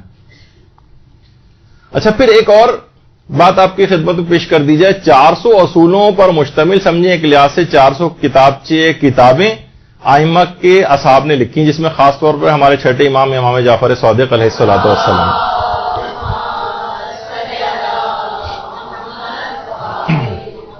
400 اصول، اچھا یہ کتابیں بھی غائب ہو گئی تھیں۔ پھر اس کے بعد میں صاحبان ایمان نے جب تھوڑے سے حالات بہتر ہوتے تھے تو ان کتابوں کو جمع کیا، جو کہ ہمارے چھٹے امام نے، لیکن کچھ علماء کہتے ہیں کہ نہیں، 7ویں امام اور اس کے بعد تقریباً اور ائمہ کے بھی یہ اصول موجود تھے اس طرح سے، تو 400 کتابیں۔ اور خود ہمارے استاد محترم علامہ صادق حسن صاحب قبلہ نے ایک دفعہ آج سے تقریباً 25 سال پہلے ایک درس میں ہمیں یہ بات بتائی تھی کہ ان 400 کتابوں میں سے پہلے علماء نے 382 تک تقریباً کتابیں جمع کر لی تھیں، اور لیکن 18 کتابیں پھر بھی مسنگ تھیں، جو چھٹے امام کے دور سے سوچئے وہ کتابیں مسنگ ہو گئیں، یا 7ویں امام کے دور سے، اور اس کے بعد وہ اب تھوڑے کچھ عرصے پہلے آیت اللہ حسین بروجردی کے دور میں 18 کتابیں ملی۔ تو یہ چیزیں ایسی ہیں کہ بہت بڑا اس بات کا سبب بنا ہے کہ کتابوں کا غائب ہو جانا۔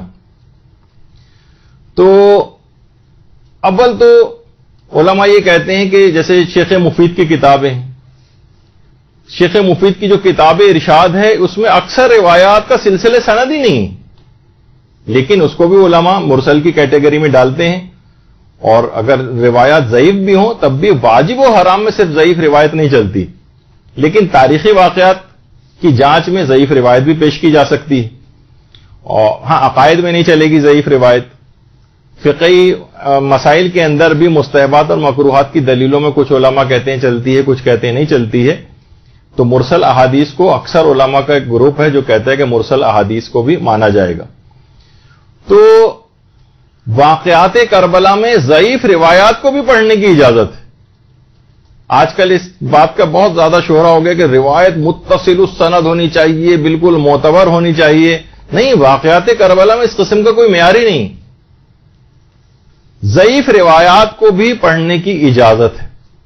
باقاعدہ آیت اللہ شبیری زنجانی سے یہ بات پوچھی گئی کہ ضعیف سند والی جو روایتیں کیا پڑھ سکتے ہیں مجالس وغیرہ کے اندر، تو انہوں نے لکھا ہے کہ خواندن بدون استناد و بصورت احتمال وقوع جائز است، یعنی اس کا امکان پایا جاتا ہو کہ وقوع پذیر ہونے کا، تو بغیر سلسلہ سند کی روایات کو بھی پڑھا جا سکتا ہے۔ البتہ بہتر ہے، بعد میں مشورہ دیے کہ کوشش کریں کہ معتبر منابع سے روایات کو پڑھیں، لیکن اصلاً انہوں نے فتوے کے اندر ضعیف روایات کو پڑھنے کی اجازت دی ہے۔ تو میں نے بطور مثال آپ کے سامنے پیش کیا، ورنہ ضعیف روایات کو دیگر علماء بھی پڑھنے کی اجازت دیتے ہیں. بلکہ خالی یہی نہیں، زبان حال کے طور پر بھی واقعات کربلا کو پڑھا جاتا ہے. آپ سنتی ہیں نا کتنے علماء سے آپ ایک ہی طرح کے مصائب کو سنیں، وہ الگ الگ طریقوں سے اس کو بیان کرتے ہیں. تو یہ نہیں کہ پورا روایت کے اندر جس طرح کے جو الفاظوں ویسے ہی پڑھا جائے، زبان حال کے طور پر بھی پڑھائی جاتی ہیں چیزیں. البتہ اس کی بھی کچھ شرطیں ہوتی ہیں کہ لوگوں کو پتہ چل جائے کہ آپ زبان حال کے طور پر اس چیز کو پڑھ رہے ہیں. مثلا جب 11 محرم کا قافلہ چل رہا ہے تو حضرت زینب کے سوار ہونے کی باری آئی تو انہوں نے فرات کی طرف دیکھا اور رخ کیا اور کہا کہ عباس کاش تم ہوتے تو سوار کراتے. اب یہ والی روایت کی کہیں الفاظ نہیں حضرت زینب کے ایسا کہا ہو، لیکن زبان حال حضرت زینب کی حالت یہ تھی، گویا وہ یہ کہہ رہی تھی کہ عباس تم ہوتے تو سوار کراتے. ذوالجنہ نے زبان بے زبانی سے یہ کہا اور پھر کچھ الفاظ مثلا نقل کر دیے جائیں تو زبان یعنی یہ زبان حال کے طور پر چیز پیش کی جاتی. یعنی اس کے لیے تو روایت کا پڑھنا بھی ضروری نہیں ہے. زبان یا بہت سے اکثر محتاط آپ نے ذاکرین یا علماء کو سنا ہوگا کہ میرا دل یہ کہتا ہے کہ انہوں نے شاید اس موقع پر یہ کہا ہو. یہ کیا ہے؟ یعنی ان کی حالت یہ تھی گویا اپنی زبان حال سے وہ یہ بات کہہ رہے تھے. تو ضعیف روایت بھی پیش کی جا سکتی ہیں، زبان حال کے طور پر بھی پیش کی جا سکتی ہیں. تو پھر آخر صرف عقد قاسم کی روایت ہی کے لیے متصل السند صحیح السند روایت کیوں درکار ہے؟ تو ایک سادہ سا واقعہ ہے جس کو اطمینان ہو، امکان ہے اس کے وقوع پذیر ہونے کا، جس کو اطمینان ہو رہا ہے، جو امکان رکھتا ہے وہ اس کو پڑھ لے اگر چاہے. ویسے تو پڑھا بھی نہیں جاتا عام طور پر یہ، کیونکہ اگر آپ سلسلے سند کی بحث کو لے کر آئیں گے تو تمام تاریخی واقعات کربلا کی تمام واقعات کی سند کو پھر آپ کو معلوم کرنا پڑے گا. اور ایک عالم نے تو صحیح کہا ہے کہ پھر ایک جملہ صرف پڑھ کے اور ممبر سے نیچے اتار آئیے کہ 61 ہجری کے سن میں 10 محرم کے دن امام حسین میدان کربلا میں شہید ہو گئے. بس یہ اوتھینٹک ہے، باقی تو سب باتوں کے اندر کچھ نہ کچھ اختلاف موجود ہے. تو کتنی دیکھیے ایسی چیزیں کہ اگر ہر چیز کو کتنی مشہور چیزیں ایسی ہیں جو آپ روزانہ کی بنیاد پر سنتی ہیں علماء سے. مثلا وہ آپ سنتی ہیں کہ شمر ملعون کا امام حسین کے سینے کے اوپر سوار ہو جانے والی جو روایت ہے سر کاٹنے سے پہلے، باقاعدہ آیت اللہ خوئی نے اپنی کتاب کے اندر لکھا ہے کہ اگرچہ یہ روایت کتابوں کے اندر موجود ہے مقاتل کی، لیکن صحیح طریقے سے روایت ثابت نہیں ہے کہ شمر ملعون جو ہے وہ ان کے سینے پر سوار ہو کر بیٹھا تھا. اب کتنے علماء پڑھتے آ رہے ہیں، اب کوئی ان کے تمام علماء کے خلاف ایک محاذ باندھ لے اور کہا کہ نہیں ان اوتھینٹک ہے. دیکھیے آقا کوئی نے کہا ہے غیر معتبر چیز آپ پڑھ رہے ہیں، اس کے لیے کوئی معتبر روایت سے ثابت نہیں ہے. اور یہ لیکن روایت یہ پھر بھی پڑھی جاتی، کتابوں کے اندر موجود ہے، علماء نے پڑھنے کی اجازت دی. مصائب کے لحاظ سے لوگ روئیں اور گریہ کر کے امام کو یاد کریں، اور اگر روایت کمزور بھی ہے ضعیف بھی ہے تو اس کو پڑھنے کی علماء نے اجازت دی. اس وجہ سے تو کوئی شخص یہ مہم بنا لے اس کو اور اپنی زندگی کا مقصد قرار دے لے کہ نہیں میں ہر صورت میں غیر معتبر چیز جو کسی نے ایک دفعہ کہہ دی کسی عالم نے تو میں اس کو پیش ہی نہیں کرنے دوں گا، تو یہ فساد معاشرے کے اندر اس سے پیدا ہوگا. علماء فرماتے ہیں باقاعدہ لحوف جو کہ معتبر مقاتل میں سے ابن طاؤس نے جس کو لکھا ہے، ہمارے کتنا معتبر نام ہے ابن طاؤس، ان کی جو کتاب لحوف ہے اس کا پوری کتاب کی تمام روایت کا کوئی سلسلہ سند ہی نہیں، لیکن یہ معتبر مقاتل میں سے شمار ہوتی ہے کیونکہ یہ دیگر کتابوں سے بہرحال اس کی تائید ہوئی ہے. لیکن انہوں نے کسی بھی جگہ اس کو روایت کی شکل میں نہیں لکھا، بلکہ خاص ترتیب سے پورے واقعہ کربلا کو جس طرح انسان بیان کرتا ہوا جاتا ہے اس طرح سے لحوف کو تحریر کیا. تو وہ اعتراض ان کے اوپر بھی ہونا چاہیے پھر کہ انہوں نے تو اس میں بھی کوئی سلسلہ سند نہیں ہے، لحوف کی کتاب کا بھی کوئی سلسلہ سند نہیں، لیکن یہ معتبر مقاتل میں سے اور ان کو بالکل مردود قرار دیا ہوا ان کی کتاب کو. تو علماء کہتے ہیں پھر اس طرح کی یہ دو رنگی والی وہ نہیں ہونی چاہیے. تو اور بڑے علماء کے لیول کے اوپر تو خیر یہ بات بھی نہیں ہے، یہ ذرا نچلی سطح کے اوپر بہت سے جذباتی افراد وہ اس قسم کی باتیں لے کر آتے ہیں. تو علماء یہ کہتے ہیں کہ ترجیح المراسیل علی المرسل بدون مرجع یہ بالکل قبیح ہوتا ہے. یعنی ایک مرسل روایت کو تو آپ ترجیح دے رہے ہیں دوسری مرسل روایت پہ، جبکہ کوئی اس کے لیے کوئی خاص دلیل بھی آپ کے پاس موجود نہ ہو. لیکن ذرا ٹپیکل بات ہو جائے گی، چھوڑیے اس کو. اچھا اب اس کے بعد ایک اور اعتراض ہے. اب یہ ذرا اب آپ لوگ جو سنتی ہیں نا یہ تو تھوڑی سی اب تک خشک باتیں تھیں، اب تھوڑی سی اس طرح کی باتیں آئیں گی کہ ذرا آپ کو واضح ہوگا. آخر امام کی کس بیٹی سے حضرت قاسم کا عقد ہوا تھا؟ اگر آپ کہیں حضرت فاطمہ بنت الحسین جنہیں فاطمہ کبریٰ کہا جاتا ہے وہ تو بھابھی تھی ان کی. دیکھیے سب سے پہلے تو یہ اس میں بڑا اختلاف یہ آتا ہے کہ امام حسین علیہ السلام کی آخر بیٹیاں کتنی تھیں. یہ اختلاف ہے. بعض کہتے ہیں 2 تھیں, حضرت سکینہ اور حضرت فاطمہ بنت الحسین, اور شیخ مفید اور علامہ طبرسی کا یہ نظریہ ہے کہ 2 تھیں. بعض کہتے ہیں جیسے علامہ ابن شہر آشوب کے 3 تھیں. دیکھیے ایک تو کربلا میں البتہ علماء کہتے ہیں 2 ہی بیٹیاں تھیں, لیکن یہ بھی معاملہ اختلافی, ابھی آگے چل کر بات آئے گی. فاطمہ کبریٰ یا فاطمہ بنت الحسین وہ تو 100% ان کا عقد حسن مثنیٰ سے ہوا تھا جو کہ امام حسن کے بیٹے تھے اور کربلا میں موجود تھے. ان سے تو ممکن نہیں ہے کہ حضرت قاسم کا عقد ہوا ہو, کیونکہ وہ تو واقعی بھابھی تھی. اچھا حسن مثنیٰ بھائی تھے حضرت قاسم کے, فاطمہ بنت الحسین کے شوہر تھے, امام حسین کے داماد تھے.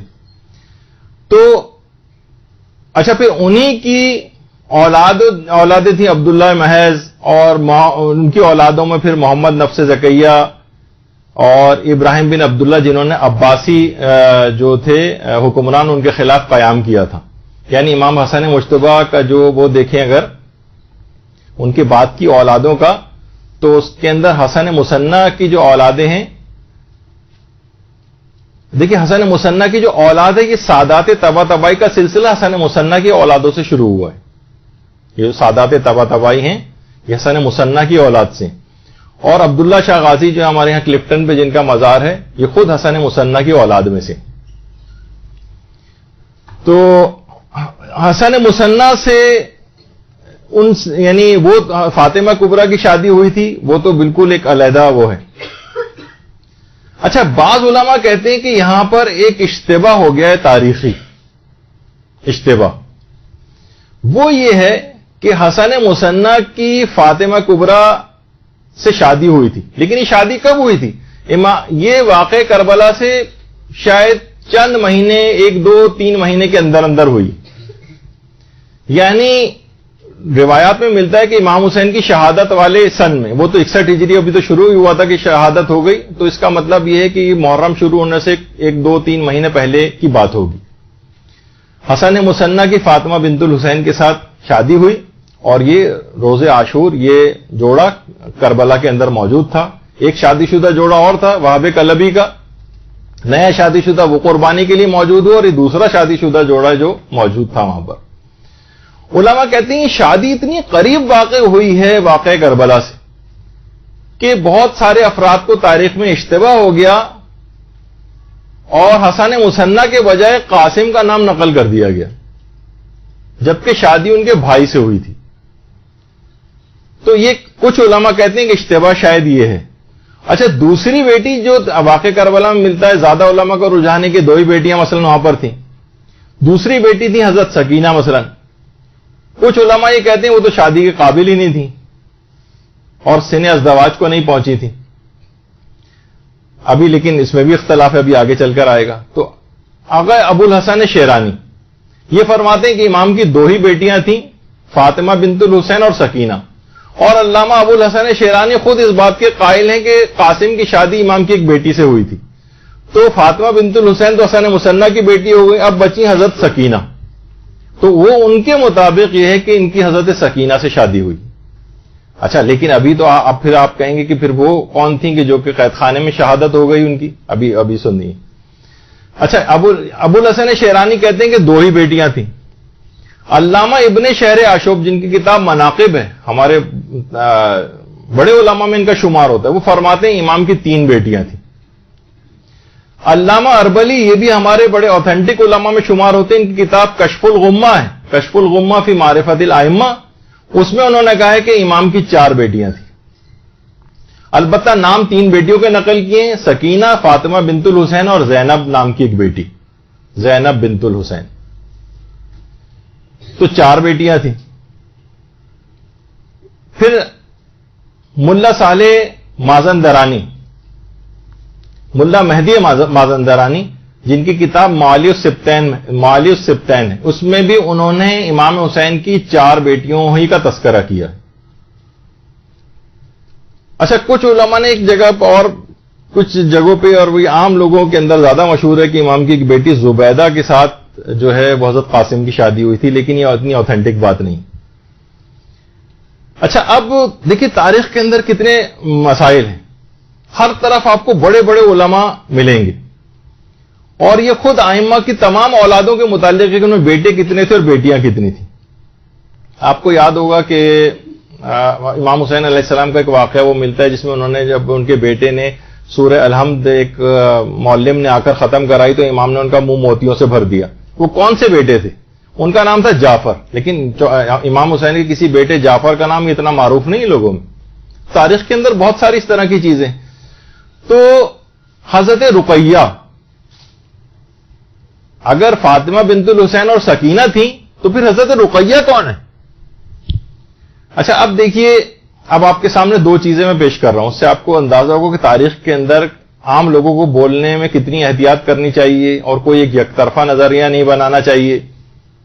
حضرت رقیہ 4 سال کی جن کی عمر تھی اور جن کا قید خانے میں انتقال ہوا تھا۔ کچھ علماء کا یہ کہنا ہے کہ شہید مطہری حضرت رقیہ کو تحریفات عاشورہ میں سے سمجھتے ہیں، وہ کہتے ہیں نہیں اس نام کی امام کی کوئی بیٹی نہیں تھی۔ البتہ کچھ لوگوں نے ڈیفینڈ کیا ہے شہید مطہری کو کہ نہیں ان کا یہ نظریہ نہیں تھا بلکہ وہ کسی اور کی بات پیش کر رہے تھے۔ اسی طریقے سے آغا ریشاری کے متعلق کہا جاتا ہے کہ وہ بھی حضرت رقیہ کے قائل نہیں۔ اس کے علاوہ محسن امین عاملی یہ بھی انکار کرتے تھے کہ حضرت رقیہ نام کی امام کی کوئی بیٹی نہیں تھی۔ اسی طریقے سے آیت اللہ مرشی نجفی جیسا علم الانساب کا ماہر، انہوں نے تو اپنی کتاب یعنی باقاعدہ ان کا نقل کیا گیا ان کا قول کہ اگرچہ قابل اعتبار مدارک اور منابع بیٹی رقیہ کے بارے میں خاموش ہیں، یعنی قابل اعتبار کتابوں میں ان کا تذکرہ نہیں ہے، لیکن اس قدر شہرت کے پیش نظر ان کے وجود سے انکار بھی نہیں کیا جا سکتا۔ یعنی اتنی زیادہ مشہور ہے بات ہی کہ حضرت رقیہ کے متعلق کہ ہم کوئی ایک نظریہ نہیں بنا سکتے کہ اگرچہ قابل اعتبار مدارک میں ان کا کوئی تذکرہ نہیں۔ دیکھیے ان کے متعلق بھی یہ بات ہو رہی تھی نا کہ جو قابل اعتبار کتابیں ہیں اس سے تائید نہیں ہوتی حضرت قاسم کی، لیکن شہرت رکھتی۔ تو اسی طریقے سے کہہ رہے ہیں کہ ان کی بیٹی رقیہ کے متعلق بھی قابل اعتبار مدارک میں تذکرہ نہیں ہے، لیکن اتنی زیادہ شہرت ہے کہ انکار بھی نہیں کیا جا سکتا۔ اسی طریقے سے جواد محدثی یہ تاریخ کے بڑے شیعہ علماء میں قرار دیے جاتے ہیں۔ جواد محدثی نے بھی انکار کیا حضرت رقیہ نام کی کوئی بیٹی نہیں تھی امام کی۔ اسی طریقے سے آیت اللہ جواد عاملی نے بھی انکار کیا۔ یہ گروپ سن لیا آپ نے کتنے بڑے بڑے علماء اور نام ہیں۔ اب دوسرا گروپ آ جائیے، آیت اللہ ناصر مکارم شیرازی کہتے ہیں حضرت رقیہ موجود تھی، امام کی ایک بیٹی نہیں حضرت رقیہ، یہ قائل ہیں۔ آیت اللہ نوری حمدانی یہ قائل ہیں۔ آیت اللہ شیخ جواد تبریزی یہ قائل ہیں، اور بلکہ یہ تو کہتے تھے کہ واجب ہے حضرت رقیہ کی جہاں ذریعہ اس کا مکمل احترام اسی طریقے سے واجب ہے چاہے احتمالی کیوں نہ ہو اس کا، وہ بھی حضرت رقیہ کے قائل تھے۔ اسی طریقے سے آیت اللہ علی حسینیہ میلانی یہ قائل ہیں کہ حضرت رقیہ تھیں، امام کی بیٹی تھیں۔ آیت اللہ صافی گلپائگانی قائل ہیں، اس کے علاوہ آیت اللہ گورگانی قائل ہیں، اور اس کے علاوہ آیت اللہ حسین مظاہری قائل ہیں، اور آیت اللہ صادق روحانی قائل ہیں، اور آیت اللہ سیستانی بھی اس کے قائل ہیں کہ حضرت رقیہ تھی۔ تو آپ نے دیکھا کہ دونوں طرف کتنے بڑے بڑے نام ہیں، کتنے بڑے بڑے علماء ہیں، سب کے پاس اپنے اپنے دلائل ہیں۔ پوری لوگوں نے دلائل پہ کتابیں لکھی ہیں کہ حضرت رقیہ نہیں تھی، اور جواب میں 50 دلیلیں علماء نے لکھی ہیں کہ حضرت رقیہ تھی۔ اب کوئی ایک نظریہ بنا لے اس میں، مثلا کہے کہ نہیں مجھے تو مثلا شہید مطہری کی بات جو ہے نا وہ ہے بس حضرت رقیہ نہیں تھی، اور روزانہ مجالس کے اندر اس کو پروف کرنا شروع کر دے اور کہے کہ یہ بالکل امام کے اوپر ایک کردار کشی ہے کہ امام سے ایک بیٹی کو منسوب کیا جائے جبکہ وہ وجود ہی نہیں رکھتی تھی مثلا۔ تو یہ تمام چیزیں کیا ہوں گی کہ ایک فتنہ اور فساد معاشرے کے اندر پھیلے گا کہ دوسری طرف بھی علماء اس کے قائل رہیں۔ تو یہ طریقہ کار کسی بھی ذاکر اور ذاکرہ کو کہ اختلافی مسائل کے اندر وہ پڑے، یہ اس کے لیے مناسب نہیں۔ اچھا اب رہ گئی تھیں حضرت سکینہ، ان کے متعلق یہ بات کہی جاتی ہے کہ جناب وہ تو بہت اس وقت چھوٹی عمر کی تھیں، ان سے تو شادی ممکن ہی نہیں ہے۔ تو عبد الرزاق المکرم جن کی کتابیں معتبر مقاتل کے اندر سے شمار کی جاتی، جن کے مقتل معتبر اور دیگر کتابیں بھی ان کی، انہوں نے کہا ہے کہ حضرت سکینہ کی عمر 13 سال تھی اور قابل ازدواج تھی. خیر عبد الرزاق المکرم خود اس عقد کے قائل نہیں تھے، لیکن انہوں نے عمر لکھی ہے حضرت سکینہ کی، وہ 13 سال ہے، اور کہا کہ شادی کے قابل تھی. اور پوری ایک کتاب السیدہ سکینہ، سکینہ بھی کہا جاتا ہے، سکینہ بھی، امام حسین کی اس بیٹی پہ پوری ایک کتاب عبد الرزاق المکرم نے لکھی ہے، اور اس میں بھی جو عمر ہے ان کی وہ 13 سال قرار دی. اور آیت اللہ صادق روحانی، جن کی اجوبۃ المسائل کے نام سے جو کتاب ہے، اس میں تاریخی استفتات بھی ہیں، ان سے بھی سوال پوچھا گیا کہ حضرت سکینہ کی عمر کتنی تھی، تو انہوں نے 18 سال نقل کی. اب دیکھا آپ نے تاریخ کے اندر کتنی اس طرح کی باتیں.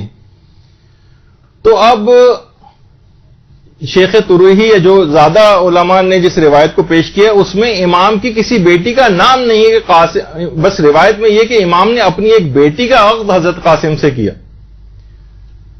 اور یہ نہیں ہے کہ حضرت فاطمہ کبریٰ سے کیا تھا، جو فوراً لوگ کہتے ہیں کہ فاطمہ کبریٰ تھی، وہ تو ان کی بھابھی تھی، تو بھابھی سے کیسے ہو سکتا ہے. تو علماء نے یہی بات کہی ہے، وہ جو اس بات کی حمایت میں کہ جو زیادہ صحیح روایت ہے وہ یہ ہے کہ اس میں بیٹی کا نام تذکرہ نہیں ہے روایت کے اندر، بلکہ یہ روایت کا ہے کہ امام نے اپنی ایک بیٹی کا حضرت قاسم سے کیا اور نام نہیں بتایا کہ کون سی تھی. اچھا، جو ابھی آغا آیت اللہ ذہنی تہرانی کی کتاب مدینے سے مدینے تک، اس میں فاطمہ کا تذکرہ آیا ہے، تو اس پہ بھی علماء نے کہا کہ امام کو اپنے امیر المومنین علیہ السلام اور حضرت شہزادی زہرا سلام اللہ علیہ درود بھیجیے نا، اللہم صلی علی محمد.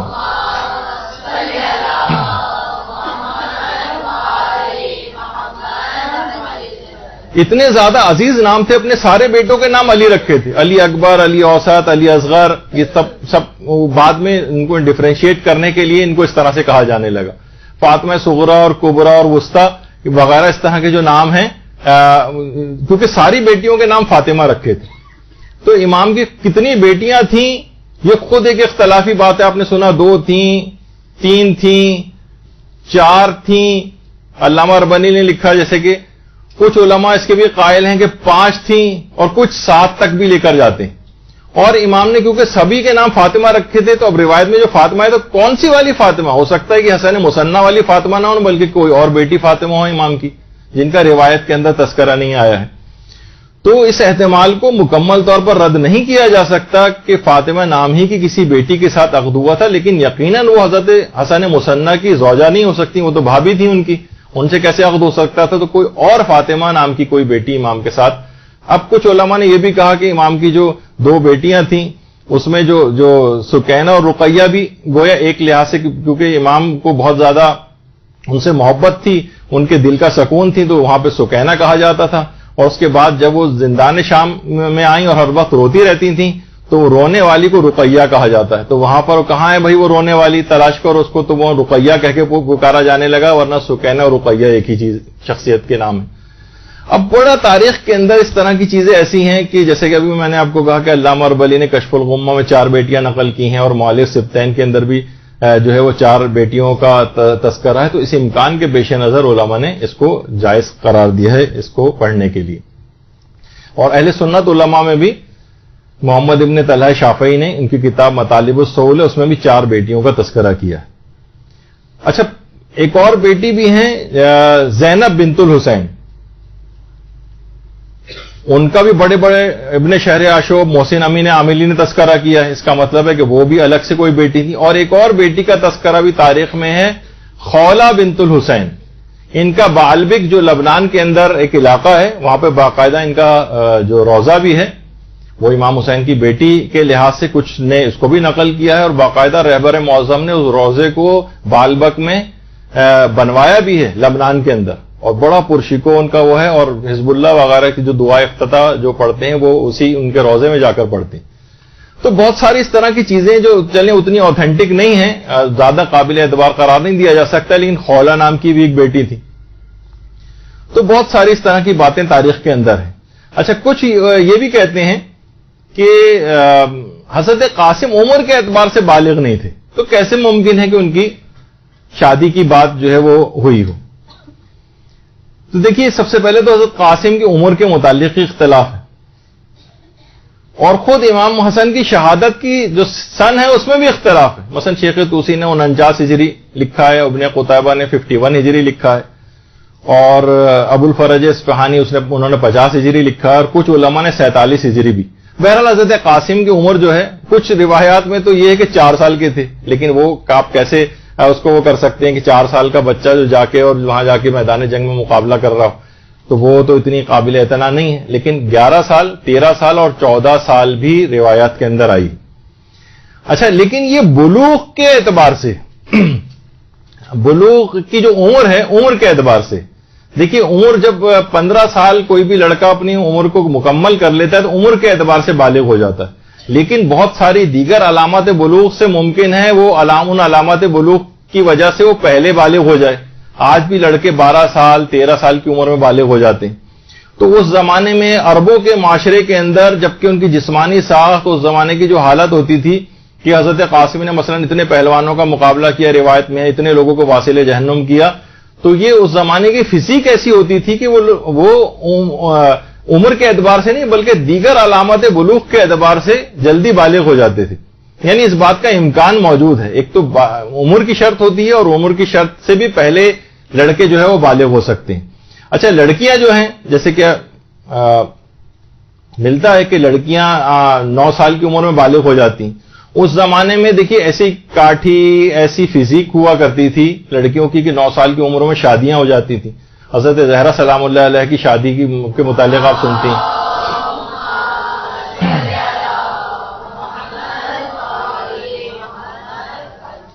تو وہاں کی آب و ہوا اور اس کے مطابق اور ان کے ہاں اولادیں بھی جلدی جلدی ہو جاتی تھیں. آج کل کی 9 سال کی بچیوں کو آپ دیکھیں ممکن ہی نہیں لگتا کہ یہ شادی کے قابل ہو. تو سب سے پہلی بات تو یہ ہے کہ کیا عقد نکاح کے لیے وہ علماء جواب یہ دیتے ہیں جو اس کے قائل ہیں کہ اگر آپ یہ کہہ رہے ہیں کہ وہ شادی کی عمر نہیں تھی تو کیا عقد نکاح کے لیے بلوغ شرط ہے؟ نابالغ کی بھی بہت ساری مصلحتوں کے تحت شادی ہو سکتی ہے. شادی میں ہمیشہ ازدواجی فائدہ جو ہے وہ مقصود نہیں ہوتا ہے. بعض اوقات لوگ بچیاں ایڈاپٹ کرتے ہیں ان کی تاکہ ہم ان کے بالغ ہونے کے بعد بھی ان کے ساتھ محرمیت قائم رہے, تو کچھ عقد محرمیت وغیرہ بھی پڑے جاتے ہیں جس کا بھی موقع نہیں ہے بیان کرنے کا, لیکن تاکہ ان میں محرمیت قائم ہو جائے کچھ اس طرح کی اس کے اندر شرعی ہیلے کیے جاتے ہیں جس سے وہ بعد میں بھی اس شخص کی جو ہے وہ محرم بن جائے. تو صرف ضروری نہیں ہے, اور بعض مراجع تو یہاں تک قائل ہیں جیسے آیت اللہ صادق روحانی, انہوں نے تو آیت اللہ صادق روحانی نے اپنے فتویٰ میں کہا ہے کہ حضرت قاسم کے اس عقد کو اس وصیت کے طور پر قبول کرنے میں حرج نہیں ہے کہ جو کہ امام حسن نے کی تھی. ان کی وصیت تھی اور وصیت کے مطابق جو ہے امام نے جو ہے وہ عمل کیا ہے, تو اس لحاظ سے وصیت کو نافذ کرنے کے لحاظ سے اس کے اندر کوئی امر مانے نہیں. یہ نابالغ کا عقد بھی ہو سکتا ہے, یعنی جو بچے کا جو ولی ہے وہ اس کو وصیت کی وجہ سے اس کو نافذ کر سکتا ہے جو بھی وصی. اچھا, کچھ لوگ اس میں ایک فقہی اشکال لے کر آتے ہیں کہ جواہر الکلام جو کتاب ہے ہماری اس کے اندر یہ چیز لکھی ہوئی ہے کہ کوئی جو وصی ہے وہ نابالغ جس کو وصیت کی گئی ہو وہ نابالغ کا عقد نہیں کر سکتا. مثلا امام حسین کو وصیت تھی تو امام حسین یعنی چلیں یہ تو ایک الگ سے فقہی مسئلے کے طور پر بھی ہے کہ اگر وصیت کر کے کوئی جائے تو وصی جو ہے نابالغ کا عقد نہیں کر سکتا ہے. تو اس پہ بھی علماء نے بات کہی اور کہا یہ بات اگرچہ اختلافی ہے لیکن وہ عقد آیت اللہ خوئی نے مستند عروۃ الوثقی کے اندر باقاعدہ اس محمد ابن مسلم اور ابو بصیر کی جو صحیح روایت ہے اس میں ثابت کیا ہے کہ وصی بھی جو ہے جس کو وصیت کر کے گیا ہوں وہ بھی نابالغ کا عقد کر سکتا ہے. اور امام کے پاس تو ولایت مطلقہ تھی. آج کل لوگ تو ظاہر ہے اس کے بھی قائل ہیں کہ بہت سے علماء کے نزدیک فقیہ کے پاس بھی ولایت مطلقہ ہوتی, کچھ کے نزدیک یہ ہے. تو امام کے پاس تو بدرجہ اولا ولایت مطلقہ تھی. اور ہمارا یہ بھی نظریہ ہے کہ امام کے شہادت کے بعد یا دنیا سے پردہ فرما جانے کے بعد بھی ان کی ولایت ساقط نہیں ہوتی, یہ بھی علماء کا نظریہ ہے. تو اور پھر وصیت بھی کر کے گئے تھے, تو امام کے پاس تو الگ سے بھی اسپیشل قسم کی ولایت مطلقہ کے تحت اتھارٹی تھی کہ وہ نکاح کر سکتے. تو لہٰذا اور عام شخص کے لیے جو وصی کے لیے کے لحاظ سے اجازت ہے اور مراجع نے اجازت دی ہے تو پھر اس میں بھی ممکن ہے. اس لحاظ سے اس کی جو تفصیل ہے تحریر الوسیلہ میں امام خمینی نے بھی ان مسائل کے اوپر لکھا ہے کہ وسیع اور جو نابالغ کی تزویج کے احکام اور منہاج الصالحین وغیرہ جو کتابیں علماء کی اس میں بھی موجود ہیں. اب علماء ایک اعتراض یہ پیش کیا جاتا ہے اور اس کو تھوڑا سا ڈراماٹائز بھی لوگ تھوڑا سا کر دیتے ہیں کہ اتنی مصیبت کے دن کوئی کیسے شادی کے متعلق سوچ سکتا ہے. اتنا مصیبت والا دن تھا عاشورہ، کہاں عاشورے کا روز، اتنی زیادہ شہادتیں، اس میں کہاں شادی، یہ کچھ سمجھ میں آنے والی بات نہیں. تو دیکھیں کچھ علماء تو جو اس بات کے قائل ہیں کہ امام کی وصیت پر عمل کرنا ضروری تھا، جیسے آیت اللہ صادق روحانی، تو اس لحاظ سے تو چاہے عاشورے کا روزہ کچھ ہو، وہ ایک واجب والا حکم تھا، اس کو پورا کیا گیا. اور ایک لائن کا عقد پڑھنے کے اندر تو کوئی ایسا وقت، لوگ کہتے ہیں اتنا وقت شادی میں لگ جاتا ہے، اس میں اتنا وقت ہی کہاں تھا امام کے پاس. تو ہماری طرح کی شادیاں تو نہیں ہوتی تھیں اس زمانے میں. تو معصومین کے گھرانے یا ان کی جو شادیاں اس کو اپنی شادیوں پر قیاس نہیں کرنا چاہیے. خاندان عصمت و طہارت کی شادیاں وہ بہت سادہ طریقے سے ہوتی تھیں. تو وہ علماء جو کہتے ہیں کہ یہ بات بہت بعید ہے اور خلاف عقل ہے کہ عاشور کے روز کیسے یہ ہوا ہوگا، تو آیت اللہ جو ہے ابو الحسن شیرانی، انہوں نے لکھا ہے کہ یہ بات کہنا کہ یہ بہت بعید ہے، یہ صحیح نہیں. وجہ اس کی ہے کہ ہم معصوم کی جو کاموں کی مصلحتیں ہیں اس سے ہم واقف نہیں. اور کچھ علماء نے مصلحت یہ بھی بتائی ہے کہ حضرت قاسم کے امام یہ چاہتے تھے کہ قاسم عقد کی فضیلت کو حاصل کر کے دنیا سے جائیں، کیونکہ بے شادی شدہ یہ قدرت رکھتے ہوئے کسی بھی اعتبار سے انسان بے شادی شدہ جائے تو اس کی فضیلت ذرا کم ہے.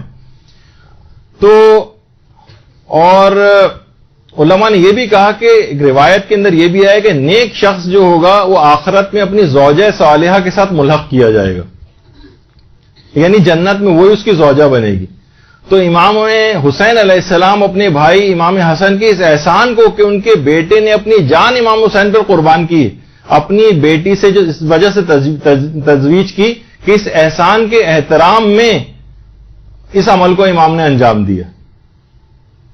تو اس کی بہت سی مصلحتیں ہو سکتی ہیں، اور بہت سے میں نے ذاکرین وغیرہ سنا ہے. البتہ یہ کہ وہ کوئی عالموں کے لحاظ سے بات نہیں ہے، اور ممکن ہے اس میں نے اتنا غور بھی نہیں کیا کہ اس زمانے میں یہ ہوتا تھا کہ کوئی بے شادی شدہ یا کماری لڑکی ہوتی تھی اس کو کنیزی میں لیا جاتا تھا. تو امام نے بہت سارے اقدامات ایسے کیے تھے کہ بعد تک یہ تمام چیزیں نہ ہو پائیں، لیکن اس کا کوئی ویسا میرے پاس آتھینٹک کیا، میں نے اس پہ غور اتنا نہیں کیا، نہ کسی ابھی عالم سے پوچھا کہ اس میں کتنی صداقت ہے. لیکن بہرحال امام کے کاموں کی مصلحتوں سے امام خود واقف ہیں، اور ہم ان پہ یہ نہیں کہہ سکتے ایسا کیسے ممکن ہے کہ انہوں نے ایسا کیا ہو. اور پھر بہت سی روایتوں کے اندر لوگ کہتے ہیں کہ عروسی کا جوڑا لے کر آؤ، مثلا جیسے کہ ابھی آیت اللہ ذہنی تہرانی نے بھی لکھا ہے کہ کیا قاسم کے لیے نئے کپڑے موجود ہیں، تو انہوں نے کہا نہیں. کہا کہ اچھا بھائی حسن کی امانتوں والا صندوق لے کر آؤ، اور پھر امام حسن کا امامہ اور قبا نکال کے قاسم کو پہنائے تھے. تو لوگ یہ کہتے ہیں کہ بہرحال امام حسن یہ کیسے ممکن ہے کہ وہاں پر لوگ یہ سمجھتے ہیں کہ شاید ہمارے طرح کے برانڈڈ شیروانیاں اور اس ٹائپ کی کوئی چیزوں کا اہتمام ہوگا. نہیں، امام حسن کا صندوق نکال کے ان میں سے اپنے والد کا ان کے جو لباس پہنایا، وہ روایت کے اندر اگر ہم اس روایت کو صحیح بھی مانے تو اچھا دیکھیے، لوگ کہتے ہیں بھائی مرنے سے پہلے بھی شہید ہونے جا رہے ہیں، امام کو پتہ ہے شہید ہو جائیں گے، پھر نئے کپڑوں وغیرہ کا اہتمام کیوں کیا جا رہا ہے؟ تو باقاعدہ اعمالیہ شیخ طوسی کے اندر بھی ہے، مجلس نمبر 14 حدیث نمبر 41 میں، اور بہار الانوار کی 43ویں جلد کے اندر بھی علامہ مجلسی نے لکھا ہے کہ حضرت زہرا کی جب شہادت کا وقت آیا تھا تو انہوں نے اپنے لیے نئے لباس کو طلب کیا تھا. تو خاندان اہل بیت کے لیے تو موت شہد سے زیادہ شیریں ہے، اس کے لیے اگر نیا لباس بھی وہ طلب کریں تو کوئی ایسی بات نہیں ہے. یعنی ہمیں اپنے اوپر قیاس نہیں کرنا چاہیے کہ ہمارے ہاں تو صفحے عزا اور صفحے ماتم بچ جائے، اگر تھوڑا سا بھی کوئی بیمار ہو جائے اور انتقال کے قریب آ جائے تو اپنے اوپر قیاس کر کے ہم لوگ بعض اوقات اعتراض کر رہے ہوتے ہیں. اچھا، کچھ نے کہا کہ بھائی اگر حضرت قاسم کی کوئی زوجہ ہوتی تو بات کی تفصیلات کیوں نہیں کہ وہ کہاں گئیں، کیا ہوا ان کے ساتھ. تو علماء یہ کہتے ہیں دیکھیے آئمہ کی جو کتنی ازواج تھیں اس کی بھی تفصیل لوگوں کو صحیح طور پر پتہ نہیں. خود حضرت شہربانوں کو تاریخ کے اندر نہیں پتا کہ وہ کہاں گئیں، کیا ہوا، اور آئمہ کی اولادیں کتنی تھیں، آئمہ کی اولادوں نے کن جگہوں پہ شادیاں کیں. خود امیر المومنین کے 18 بیٹے تھے، ان سب کی شادیاں کہاں کہاں ہوئیں، ان کی اولادیں کہاں ہیں، ان لوگوں کے قبور کہاں ہیں. خود آئمہ کی سسرالی جو ہوتے تھے ان کے متعلق تفصیلات نہیں ہیں. امیر المومنین کے بھائی ایک طالب تھے، اگر آپ تفصیل نکالنے بیٹھے تو چند لائنوں یا چند صفحات سے زیادہ ان کی تفصیل نہیں ملتی طالب کی. تو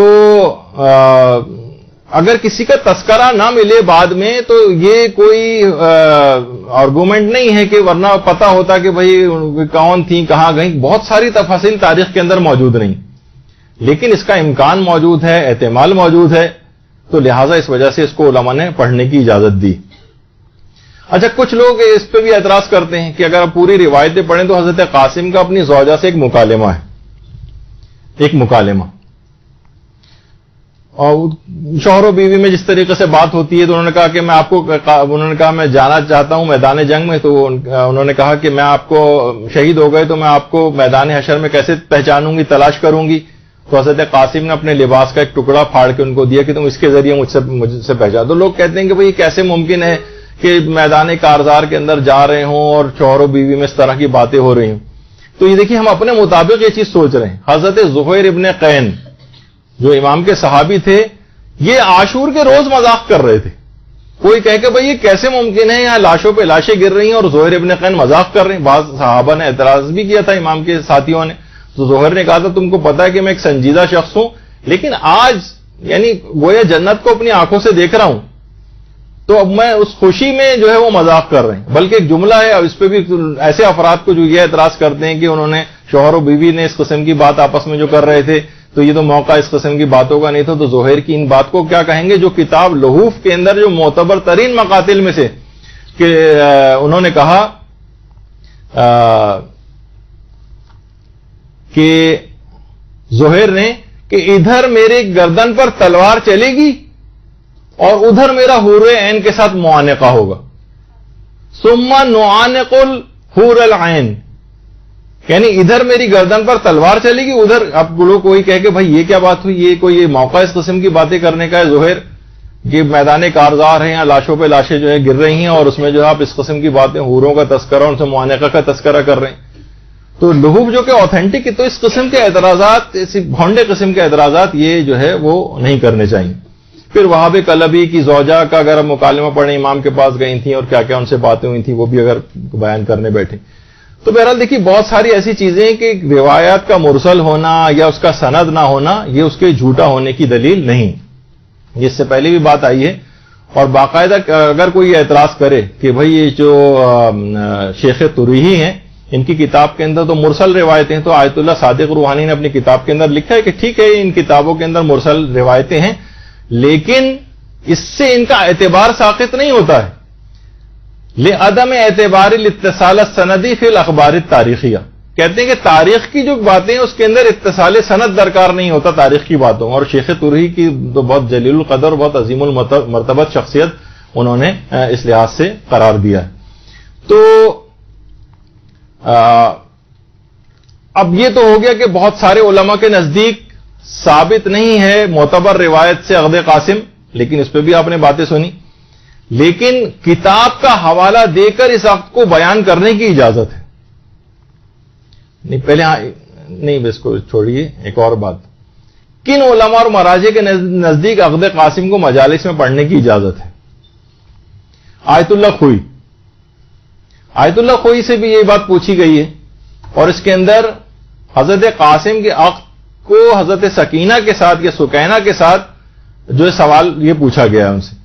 تو آقا خوئی نے کہا کہ 100% یقین کے طور پر تو اس کو نقل کرنے کی اجازت نہیں کہ 100% یہ عقد ہوا تھا، لیکن بے عنوان الحکایہ ان کتاب او شخص فلا باس بہ، لیکن اگر کسی کتاب کا حوالہ دے کر یا کسی عالم کا حوالہ دے کر اگر اس کو نقل کیا جائے تو اس میں کوئی حرج نہیں. یعنی وہ علماء کے جن کے نزدیک ثابت نہیں ہے وہ بھی اس بات کی اجازت دیتے ہیں کہ اس عقد کو پڑھا جا سکتا ہے. تو اس کو اتنا زیادہ جذباتی اس میں لے جا کر کہ گویا بہت بڑا کسی نے کوئی کام کر دیا ہو، بہت بڑا خلاف اسلام بات کر دی ہو، یہ علماء کے فتاوے کے خلاف ہے. اس کے بعد آیت اللہ شیخ جواد تبریزی سے یہ چیز پوچھی گئی تو انہوں نے جواب دیا کہ لا باس باقامت العزاء والبکاء علی القاسم علیہ السلام او علی الزواج، کوئی حرج نہیں ہے حضرت قاسم کے لیے حتیٰ کہ ان کی شادی کے تذکرے کے اندر بھی کوئی حرج نہیں. البتہ اس کو حتمی طور پر نقل نہ کیا جائے بلکہ ایک احتمال کے طور پر نقل کیا جائے، یعنی 100% کہہ کے نقل نہ کیا جائے کہ واقعی یہ ہوا تھا، بلکہ کتاب کا نام دے کے حوالہ دے کے اور کوئی اس احتمال کے تحت اس کو نقل کر سکتا ہے۔ باقاعدہ جن کی سرات النجات کتاب ہے اس کے اندر شیخ جواد تبریزی کا فتویٰ۔ آیت اللہ بہجت سے پوچھا گیا کہ سند معتبر بہت سارے ایسے پڑھی جاتے ہیں اور تعزیہ خوانی یا شبیہ خوانی ہوتی ہے جس میں ایسے تاریخ بے سند جو روایتیں ہیں وہ اس میں کیا پڑھی جا سکتی ہیں، مثلا ازدواج حضرت قاسم؟ تو جواب دیا کہ اگر معلوم باشد کہ نقل از بعض تواریخ و روایت ہاست اشکال نہ دارد، یعنی اگر معلوم ہو کہ یہ روایت تاریخ کی کتابوں میں ہے اور روایت کی گئی ہے تو اس کو بیان کرنے میں کوئی حرج نہیں۔ تو اس میں اتنی زیادہ اس کو فساد کا ایک عنوان بنانا یہ صحیح نہیں۔ اور رہبر معظم باقاعدہ ان کی جو میں نے جو یہ اس پہ سے نکالا ہے من اجوبۃ الاستفتاءات الفقیہ لولی الامر المسلمین السید قائد علی خامنئی، تو جو ان کی جو کتاب ہے میں نے تو ڈائریکٹ ویب سائٹ سے نکالی۔ اب بہت سارے دیکھی چیزیں ایسی ہو سکتا ہے کہ کچھ جب سے یہ فساد انگیزیاں اس میں شروع ہوئی ہیں تو بہت سارے چیزیں علماء نے فتاوے وغیرہ کتابوں میں سے یا ویب سائٹ پہ سے ہٹا دی ہیں جو لوگوں میں نا اختلاف کا باعث بنے۔ مجھے اب پتہ نہیں اوریجنل کتاب کے اندر اب بھی ہے یا نہیں، لیکن ویب سائٹ کے اوپر باقاعدہ جہاں پورا وہاں مسئلہ نمبر 669 رہبر معظم کا، ان سے سوال پوچھا گیا ہے، سوال نمبر 669 کہ محققین میں بہت ساری روایت میں اختلاف ہے، جیسے کہ حضرت قاسم کی شادی، حضرت لیلہ کا مادر علی اکبر کا واقع کربلا میں موجود ہونا، یا قافلے کا یوم 40 کے روز کربلا کا پہنچنا اہل بیت کے قافلے کا، تو کیا خطبہ ان واقعات کو کتاب کا حوالہ دے کے پڑھ سکتے ہیں، مثلا کتاب مدینۃ المعجز سید ہاشم بحرینی کی، اور کیا اس کو سننا جائز ہے، اور اگر یہ جھوٹ ہے تو ان کو حالت روزہ میں رمضان میں حالت روزہ میں بیان کرنے سے روزہ باطل تو نہیں ہو جاتا ہے؟ دیکھیں کتنا واضح سوال پوچھا گیا۔ تو جواب انہوں نے دیا کہ اس قسم کی جو باتیں ہیں ان کو ذکر کرنے میں کتاب کا حوالہ جو آپ نے دیا سید ہاشم بحرینی کا، اس کتاب کا یا کسی بھی اور کتاب کا حوالہ دے کر نقل کرنے میں کوئی حرج نہیں، کوئی معنی نہیں ہے، اور اس سے روزے پر بھی کوئی فرق نہیں پڑتا ہے، اور لوگوں کے لیے اس کا سننا بھی جائز ہے، باقاعدہ مسئلہ نمبر 669 میں۔ تو اس لحاظ سے بھی کوئی اس کے اندر مسئلہ نہیں۔ اور آیت اللہ صادق روحانی نے بھی کہا کہ یہ اس کو ماننے میں کوئی حرج نہیں ہے کہ وصیت امام کو نافذ کرنے کے حوالے سے اس وقت کو تسلیم کر لیا جائے۔ اور آیت اللہ محسن الحکیم نے، اب تو اتنا وقت بھی نہیں رہا کہ میں اس کو پورے کو پڑھوں، انشاءاللہ مہندی والی جو ہماری گفتگو ہوگی اس کے اندر بھی آئے گا، تو اس کے اندر بھی آیت اللہ محسن الحکیم نے اس عقد کو پڑھنے کی اجازت دی کہ حضرت قاسم کے اس عقد کو اگر کوئی شخص مجالس میں پڑھنا چاہے تو اس میں کوئی حرج نہیں۔ اور آقا ابو الحسن شیرانی فرماتے ہیں کہ بنظر ما ہیچ علتی نہ دارت کے تزویج حضرت قاسم را انکار کو نہیں، کتاب دم السجوم جو کہ نفس المحموم کا ترجمہ ہے، اس میں کہہ رہے ہیں میری نگاہ میں کوئی عذر مانے نہیں ہے کہ میں حضرت قاسم کی تزویج کا انکار کروں۔ اچھا، اسی طریقے سے آیت اللہ سید محمد علی حائری طبسی، انہوں نے مقتل الحسین کے اندر لکھا ہے کہ روز عاشورہ میں جو واقعات ہوئے ہیں ان میں سے ایک واقعہ عروسی شہزادہ قاسم ابن حسن بھی، یعنی جو واقعہ پیش آیا ہے۔ اور ملا صالح مازندرانی وہ یہ کہتے ہیں کہ میں نے بھی جب کتب مقاتل کا مطالعہ کیا تو میں اس بات کو پسند کرتا ہوں کہ اس واقعے کو منتخب سے نقل کروں، اور گمان غالب یہ ہے کہ یہ واقعہ صحیح۔ تو علماء نے دیکھی اس کی اجازت دی، حتیٰ کہ وہ علماء جو جن کے نزدیک ثابت نہیں ہے وہ بھی حرام نہیں کہتے اس کو پڑھنا، زیادہ سے زیادہ یہ کہتے ہیں کہ بہتر ہے کہ نہ پڑھیں، حرام نہیں۔ جیسے کہ آیت اللہ ناصر مکارم شیرازی، انہوں نے اپنے فتوی میں لکھا ہے کہ اگر چاہیے معتبر کتابوں کے اندر موجود نہیں ہے تو بہتر ہے کہ اس کو ترک کیا جائے، بہتر ہے۔ حرام پہلو، کیریکٹر اسیسینیشن، یہ وہ سب باتیں اس طرح کی کوئی بھی انہوں نے ناصر مکارم شیرازی نے اپنے فتوے کے اندر نہیں کی۔ تو اس لحاظ سے اس کے اندر بہت زیادہ جذباتی پن اس لحاظ سے لانے کی ضرورت نہیں ہے۔ اچھا، اب یہ جو کہا ہے کہ کیا لوگ اکثر خطبہ حضرات جو ہیں وہ یہ بیان کر رہے ہیں کہ اس روایت کو بیان کرنے میں قاسم کی کیریکٹر اسیسینیشن ہے. کیا معاذ اللہ کردار کشی ہے؟ یعنی کیا کسی غیر شرعی کام کی نسبت حضرت قاسم کی دے رہے ہیں ہم؟ کیا کوئی انتہائی مکروہ یا ناپسندیدہ کام کی نسبت دی جا رہی ہے؟ یا کسی کوئی بہت ہی باعث شرم کام ہے معاذ اللہ کہ اس سے نسبت دی جا رہی؟ سنت رسول ایک عقد ہوا تھا، تاریخ میں ہوا تھا یا نہیں ہوا تھا، کچھ کہتے ہیں ہوا تھا، کچھ کہتے ہیں نہیں ہوا تھا. تو اگر اس عقد کو علماء بیان بھی کرتے آ رہے ہوں اور اس کو بیان کرنے کی اجازت بھی دے رہے ہوں، تو کیا معاذ اللہ وہ قاسم کی کردار کشی کی اجازت دے رہے ہیں؟ تو اس مسئلے کو بالکل بھی جذباتی طور پر اس کو نہیں رکھنا چاہیے. تاریخ کی باتوں کو تاریخ کی حد تک رہنے دینا چاہیے. جو مخالفین ہیں، جو معترضین ہیں، ان کے پاس بھی دلائل موجود ہیں. جو جواب اس کا دے رہے ہیں، جو قائل ہیں، ان کے پاس بھی دلائل موجود ہیں. کتابوں میں یہ عقد لکھا ہوا ہے، اشکالات بھی ہیں، جوابات بھی ہیں، فتاوے دونوں طرف بھی ہیں. تو اس کو فساد اور جھگڑا بنانے کی ضرورت نہیں، کیونکہ نہ یہ عقائد کا مسئلہ ہے، نہ واجبات کا مسئلہ ہے. اور اس کی حمایت اور رد میں کتابیں بھی لکھی گئی.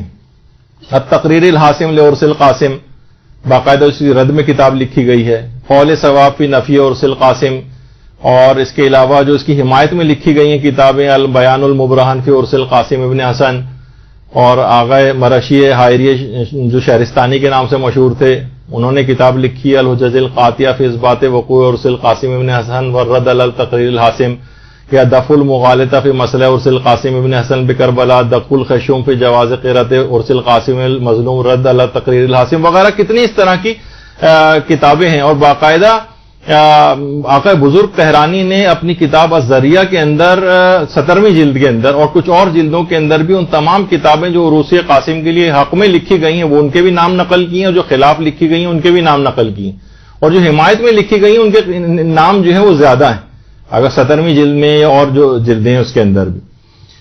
تو اب کتنی دیکھیے کتابیں ایسی ہیں جس کے اندر بڑے بڑے علماء نے عروس قاسم کو نقل کی. ہم اس کو کوئی ثابت نہیں کر رہے ہیں، لیکن ایک دوسرا پہلو پیش کر رہے ہیں کہ اس کو نزاع اور جھگڑا بنانے کی کوئی ضرورت نہیں. 27 کتابوں کے نام تو اتنا وقت بھی نہیں کہ ان کو پڑھتا بالکل ٹائم بالکل ختم ہو گیا. اس کے بعد آپ کا دوسرا لیکچر بھی ہے. تو اس میں کوئی اتنے بڑے بڑے علماء اس کو نقل کرتے آ رہے ہوں. اور اس میں آیت اللہ جواد تبریزی سے بھی یہ بات پوچھی گئی، انہوں نے اس کی اجازت دی ہے پڑھنے کی، البتہ یہ کہا ہے کہ 100% اس کو یقینی طور پر پیش نہ کیا جائے، ایک تاریخی عنوان سے جو ہے وہ پیش کیا جا سکتا ہے. اور انہوں نے ایک اور بھی اچھی بات لکھی ہے کہ کیا آپ کے پاس کتنے ایسی چیزیں ہیں جو بالکل 100% واقعات ہیں، یقینی باتیں، وہ آپ پیش کریں. تو دونوں کے لحاظ سے باتیں ہیں اس کے اندر کہ اس کو انہوں نے اجازت بھی دی ہے پڑھنے کی، اور یہ کہا ہے کہ بہرحال جو یقینی باتیں ہیں، جو شبہات ہیں لوگوں کے، وہ بھی دور کرنے چاہیے. تو یقینی باتیں زیادہ پیش کریں بنسبت یہ کہ انسان مشکوک باتیں یا اس طرح کی باتوں کو جو ہے وہ پیش کرے. تو دونوں افراد کے لحاظ سے بات ہے کہ جب اتنا زیادہ سیریس مسئلہ ہے نہیں اور علماء نے بیان کرنے کی اجازت دی ہے، تو کوئی بیان کر رہا ہے تو اس میں جھگڑے اور فساد کی اور کیریکٹر اسیسینیشن اس طرح کی باتیں یہ نہیں کرنی چاہیے. اچھا ایک بات بس آخری، اور دیکھیے ایران میں اس موضوع پہ بہت کام ہو رہا ہے کہ جو واقعات کربلا کی جو روایات ہیں مقاتل کی، یہ اتنی زیادہ پیچیدہ گنجلک اور اختلاف والی ہیں کہ آغا سید محمد یزدی نجفی، ان کا ایک پورا ادارہ ہے جو اس کے اوپر انہوں نے بہت زیادہ کام کیا ہے واقعات کربلا کی جو روایات ہیں. اس میں انہوں نے کہا کہ بہت بہتر ہوگا، اور ایک پروپوزل دیا ہے کہ روایات مقتل کی درجہ بندی کرنی چاہیے روایات کی. جلدی جلدی بس 1 منٹ میں اس کو بات کر دیتے ہیں کہ کچھ روایت صحیح اور قطعی، کچھ روایت کو صحیح اور قطعی قرار دیا جائے، روایت صحیح و قطعی، اور دوسرا روایت مظنون، روایت مشکوک، روایت ضعیف، روایت موہوم اور روایت دروغ. یعنی صحیح اور قطعی وہ جو سند کے اعتبار سے بھی صحیح ہوں، قرائن کے اعتبار سے بھی صحیح ہوں، وہ صحیح روایات ہوں گی. مظنون وہ ہیں جو قرائن ان کی تائید میں ہیں لیکن یقین اور اطمینان کی حد تک نہیں کہ واقعی وہ چیز پیش آئی، انہیں روایت مظنون کہا جائے. روایت مشکوک کہ قرائن اور شواہد نہ نفی میں ہے نہ تائید میں، یعنی درمیان کی بات ہے، کوئی بات یقین سے نہیں کہی جا سکتی.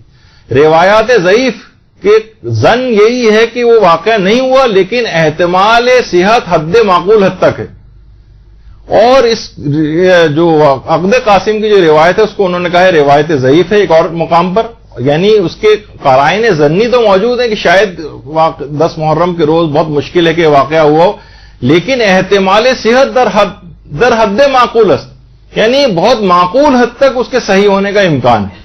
اور روایات موہوم تو وہ ہے کہ ظن غالب یہ ہے کہ وہ نہیں ہوا تھا، اور احتمال صحت بہت ہی ضعیف ہے، اور روایت دروغ جو سند اور قرائن دونوں کے لحاظ سے بالکل روایت قابل قبول نہ ہو.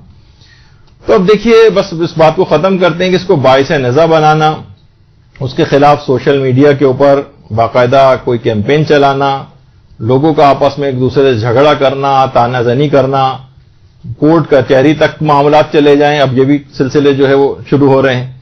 تو اختلافی روایات کو بیان کرنا، جس میں اختلاف ہے تاریخ میں، وہ بیان کرنا، یعنی اگر کوئی دوسرا پہلو بیان کر رہا ہو تو، اور ایک چیز مشہور ہو چکی ہو، رائج ہو لوگوں کے اندر، اور صرف ایک ہی نظریے کو امپوز کر دینا کہ جو دوسری بات کر رہا ہے بالکل حرام اور گناہ کبیرہ اور کردار کشی کر رہا ہے، تو یہ بالکل بھی مناسب نہیں، اس سے قوم میں انتشار ہوگا.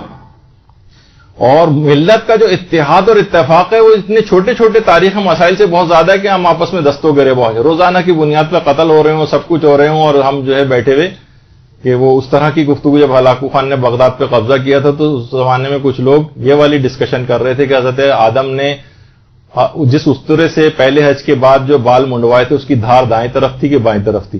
اب اس قسم کے واقعات یہ کوئی بھی ہو، اس میں اپنے آپ کو محنتیں لگائی جائیں ساری کہ اب دیکھیں پورے 2 گھنٹے کا ہم نے یہاں پر اس پہ لگایا، حالانکہ کوئی اتنا ایشو نہیں تھا، لیکن بہت زیادہ معاشرے کے اندر چیز پھیل گئی. تو اس میں یہ بیان کرنا مقصد تھا کہ اگرچہ روایت ثابت نہیں بھی ہو تب بھی علماء نے اس کو بیان کرنے کی اجازت دی ہے، تو اتنا جذباتی مسئلہ بیان کرنے کی ضرورت نہیں.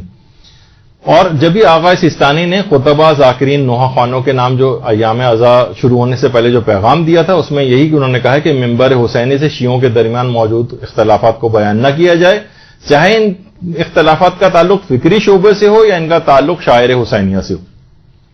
ہر صورت میں یعنی اتحاد اور اتفاق کو جو ہے وہ برقرار رکھنا ہے. اور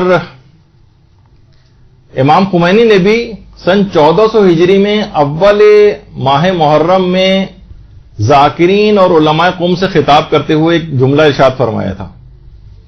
وہ یہ تھا، کیا فرمایا کہ واعظین اور ذاکرین اور علماء قوم سے کہ شہید کربلا نے ہمیں متحد کیا ہے، اسی عزاداری نے ہمیں اتحاد کی دولت سے نوازا ہے.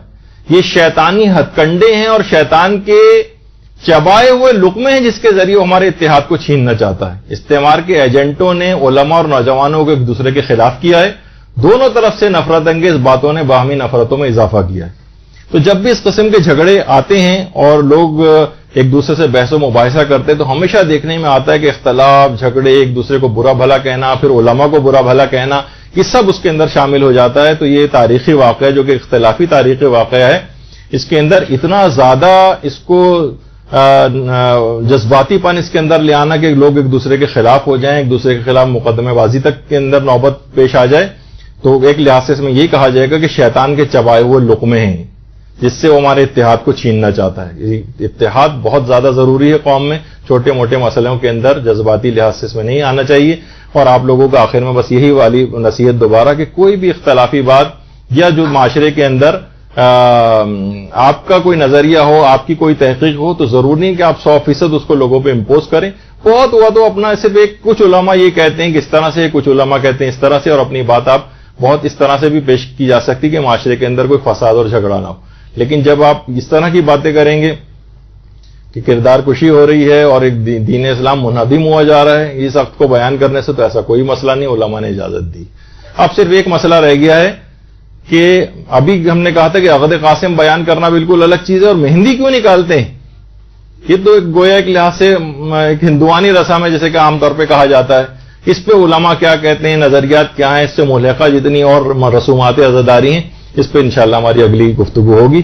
وصلی اللہ علی محمد وآلہ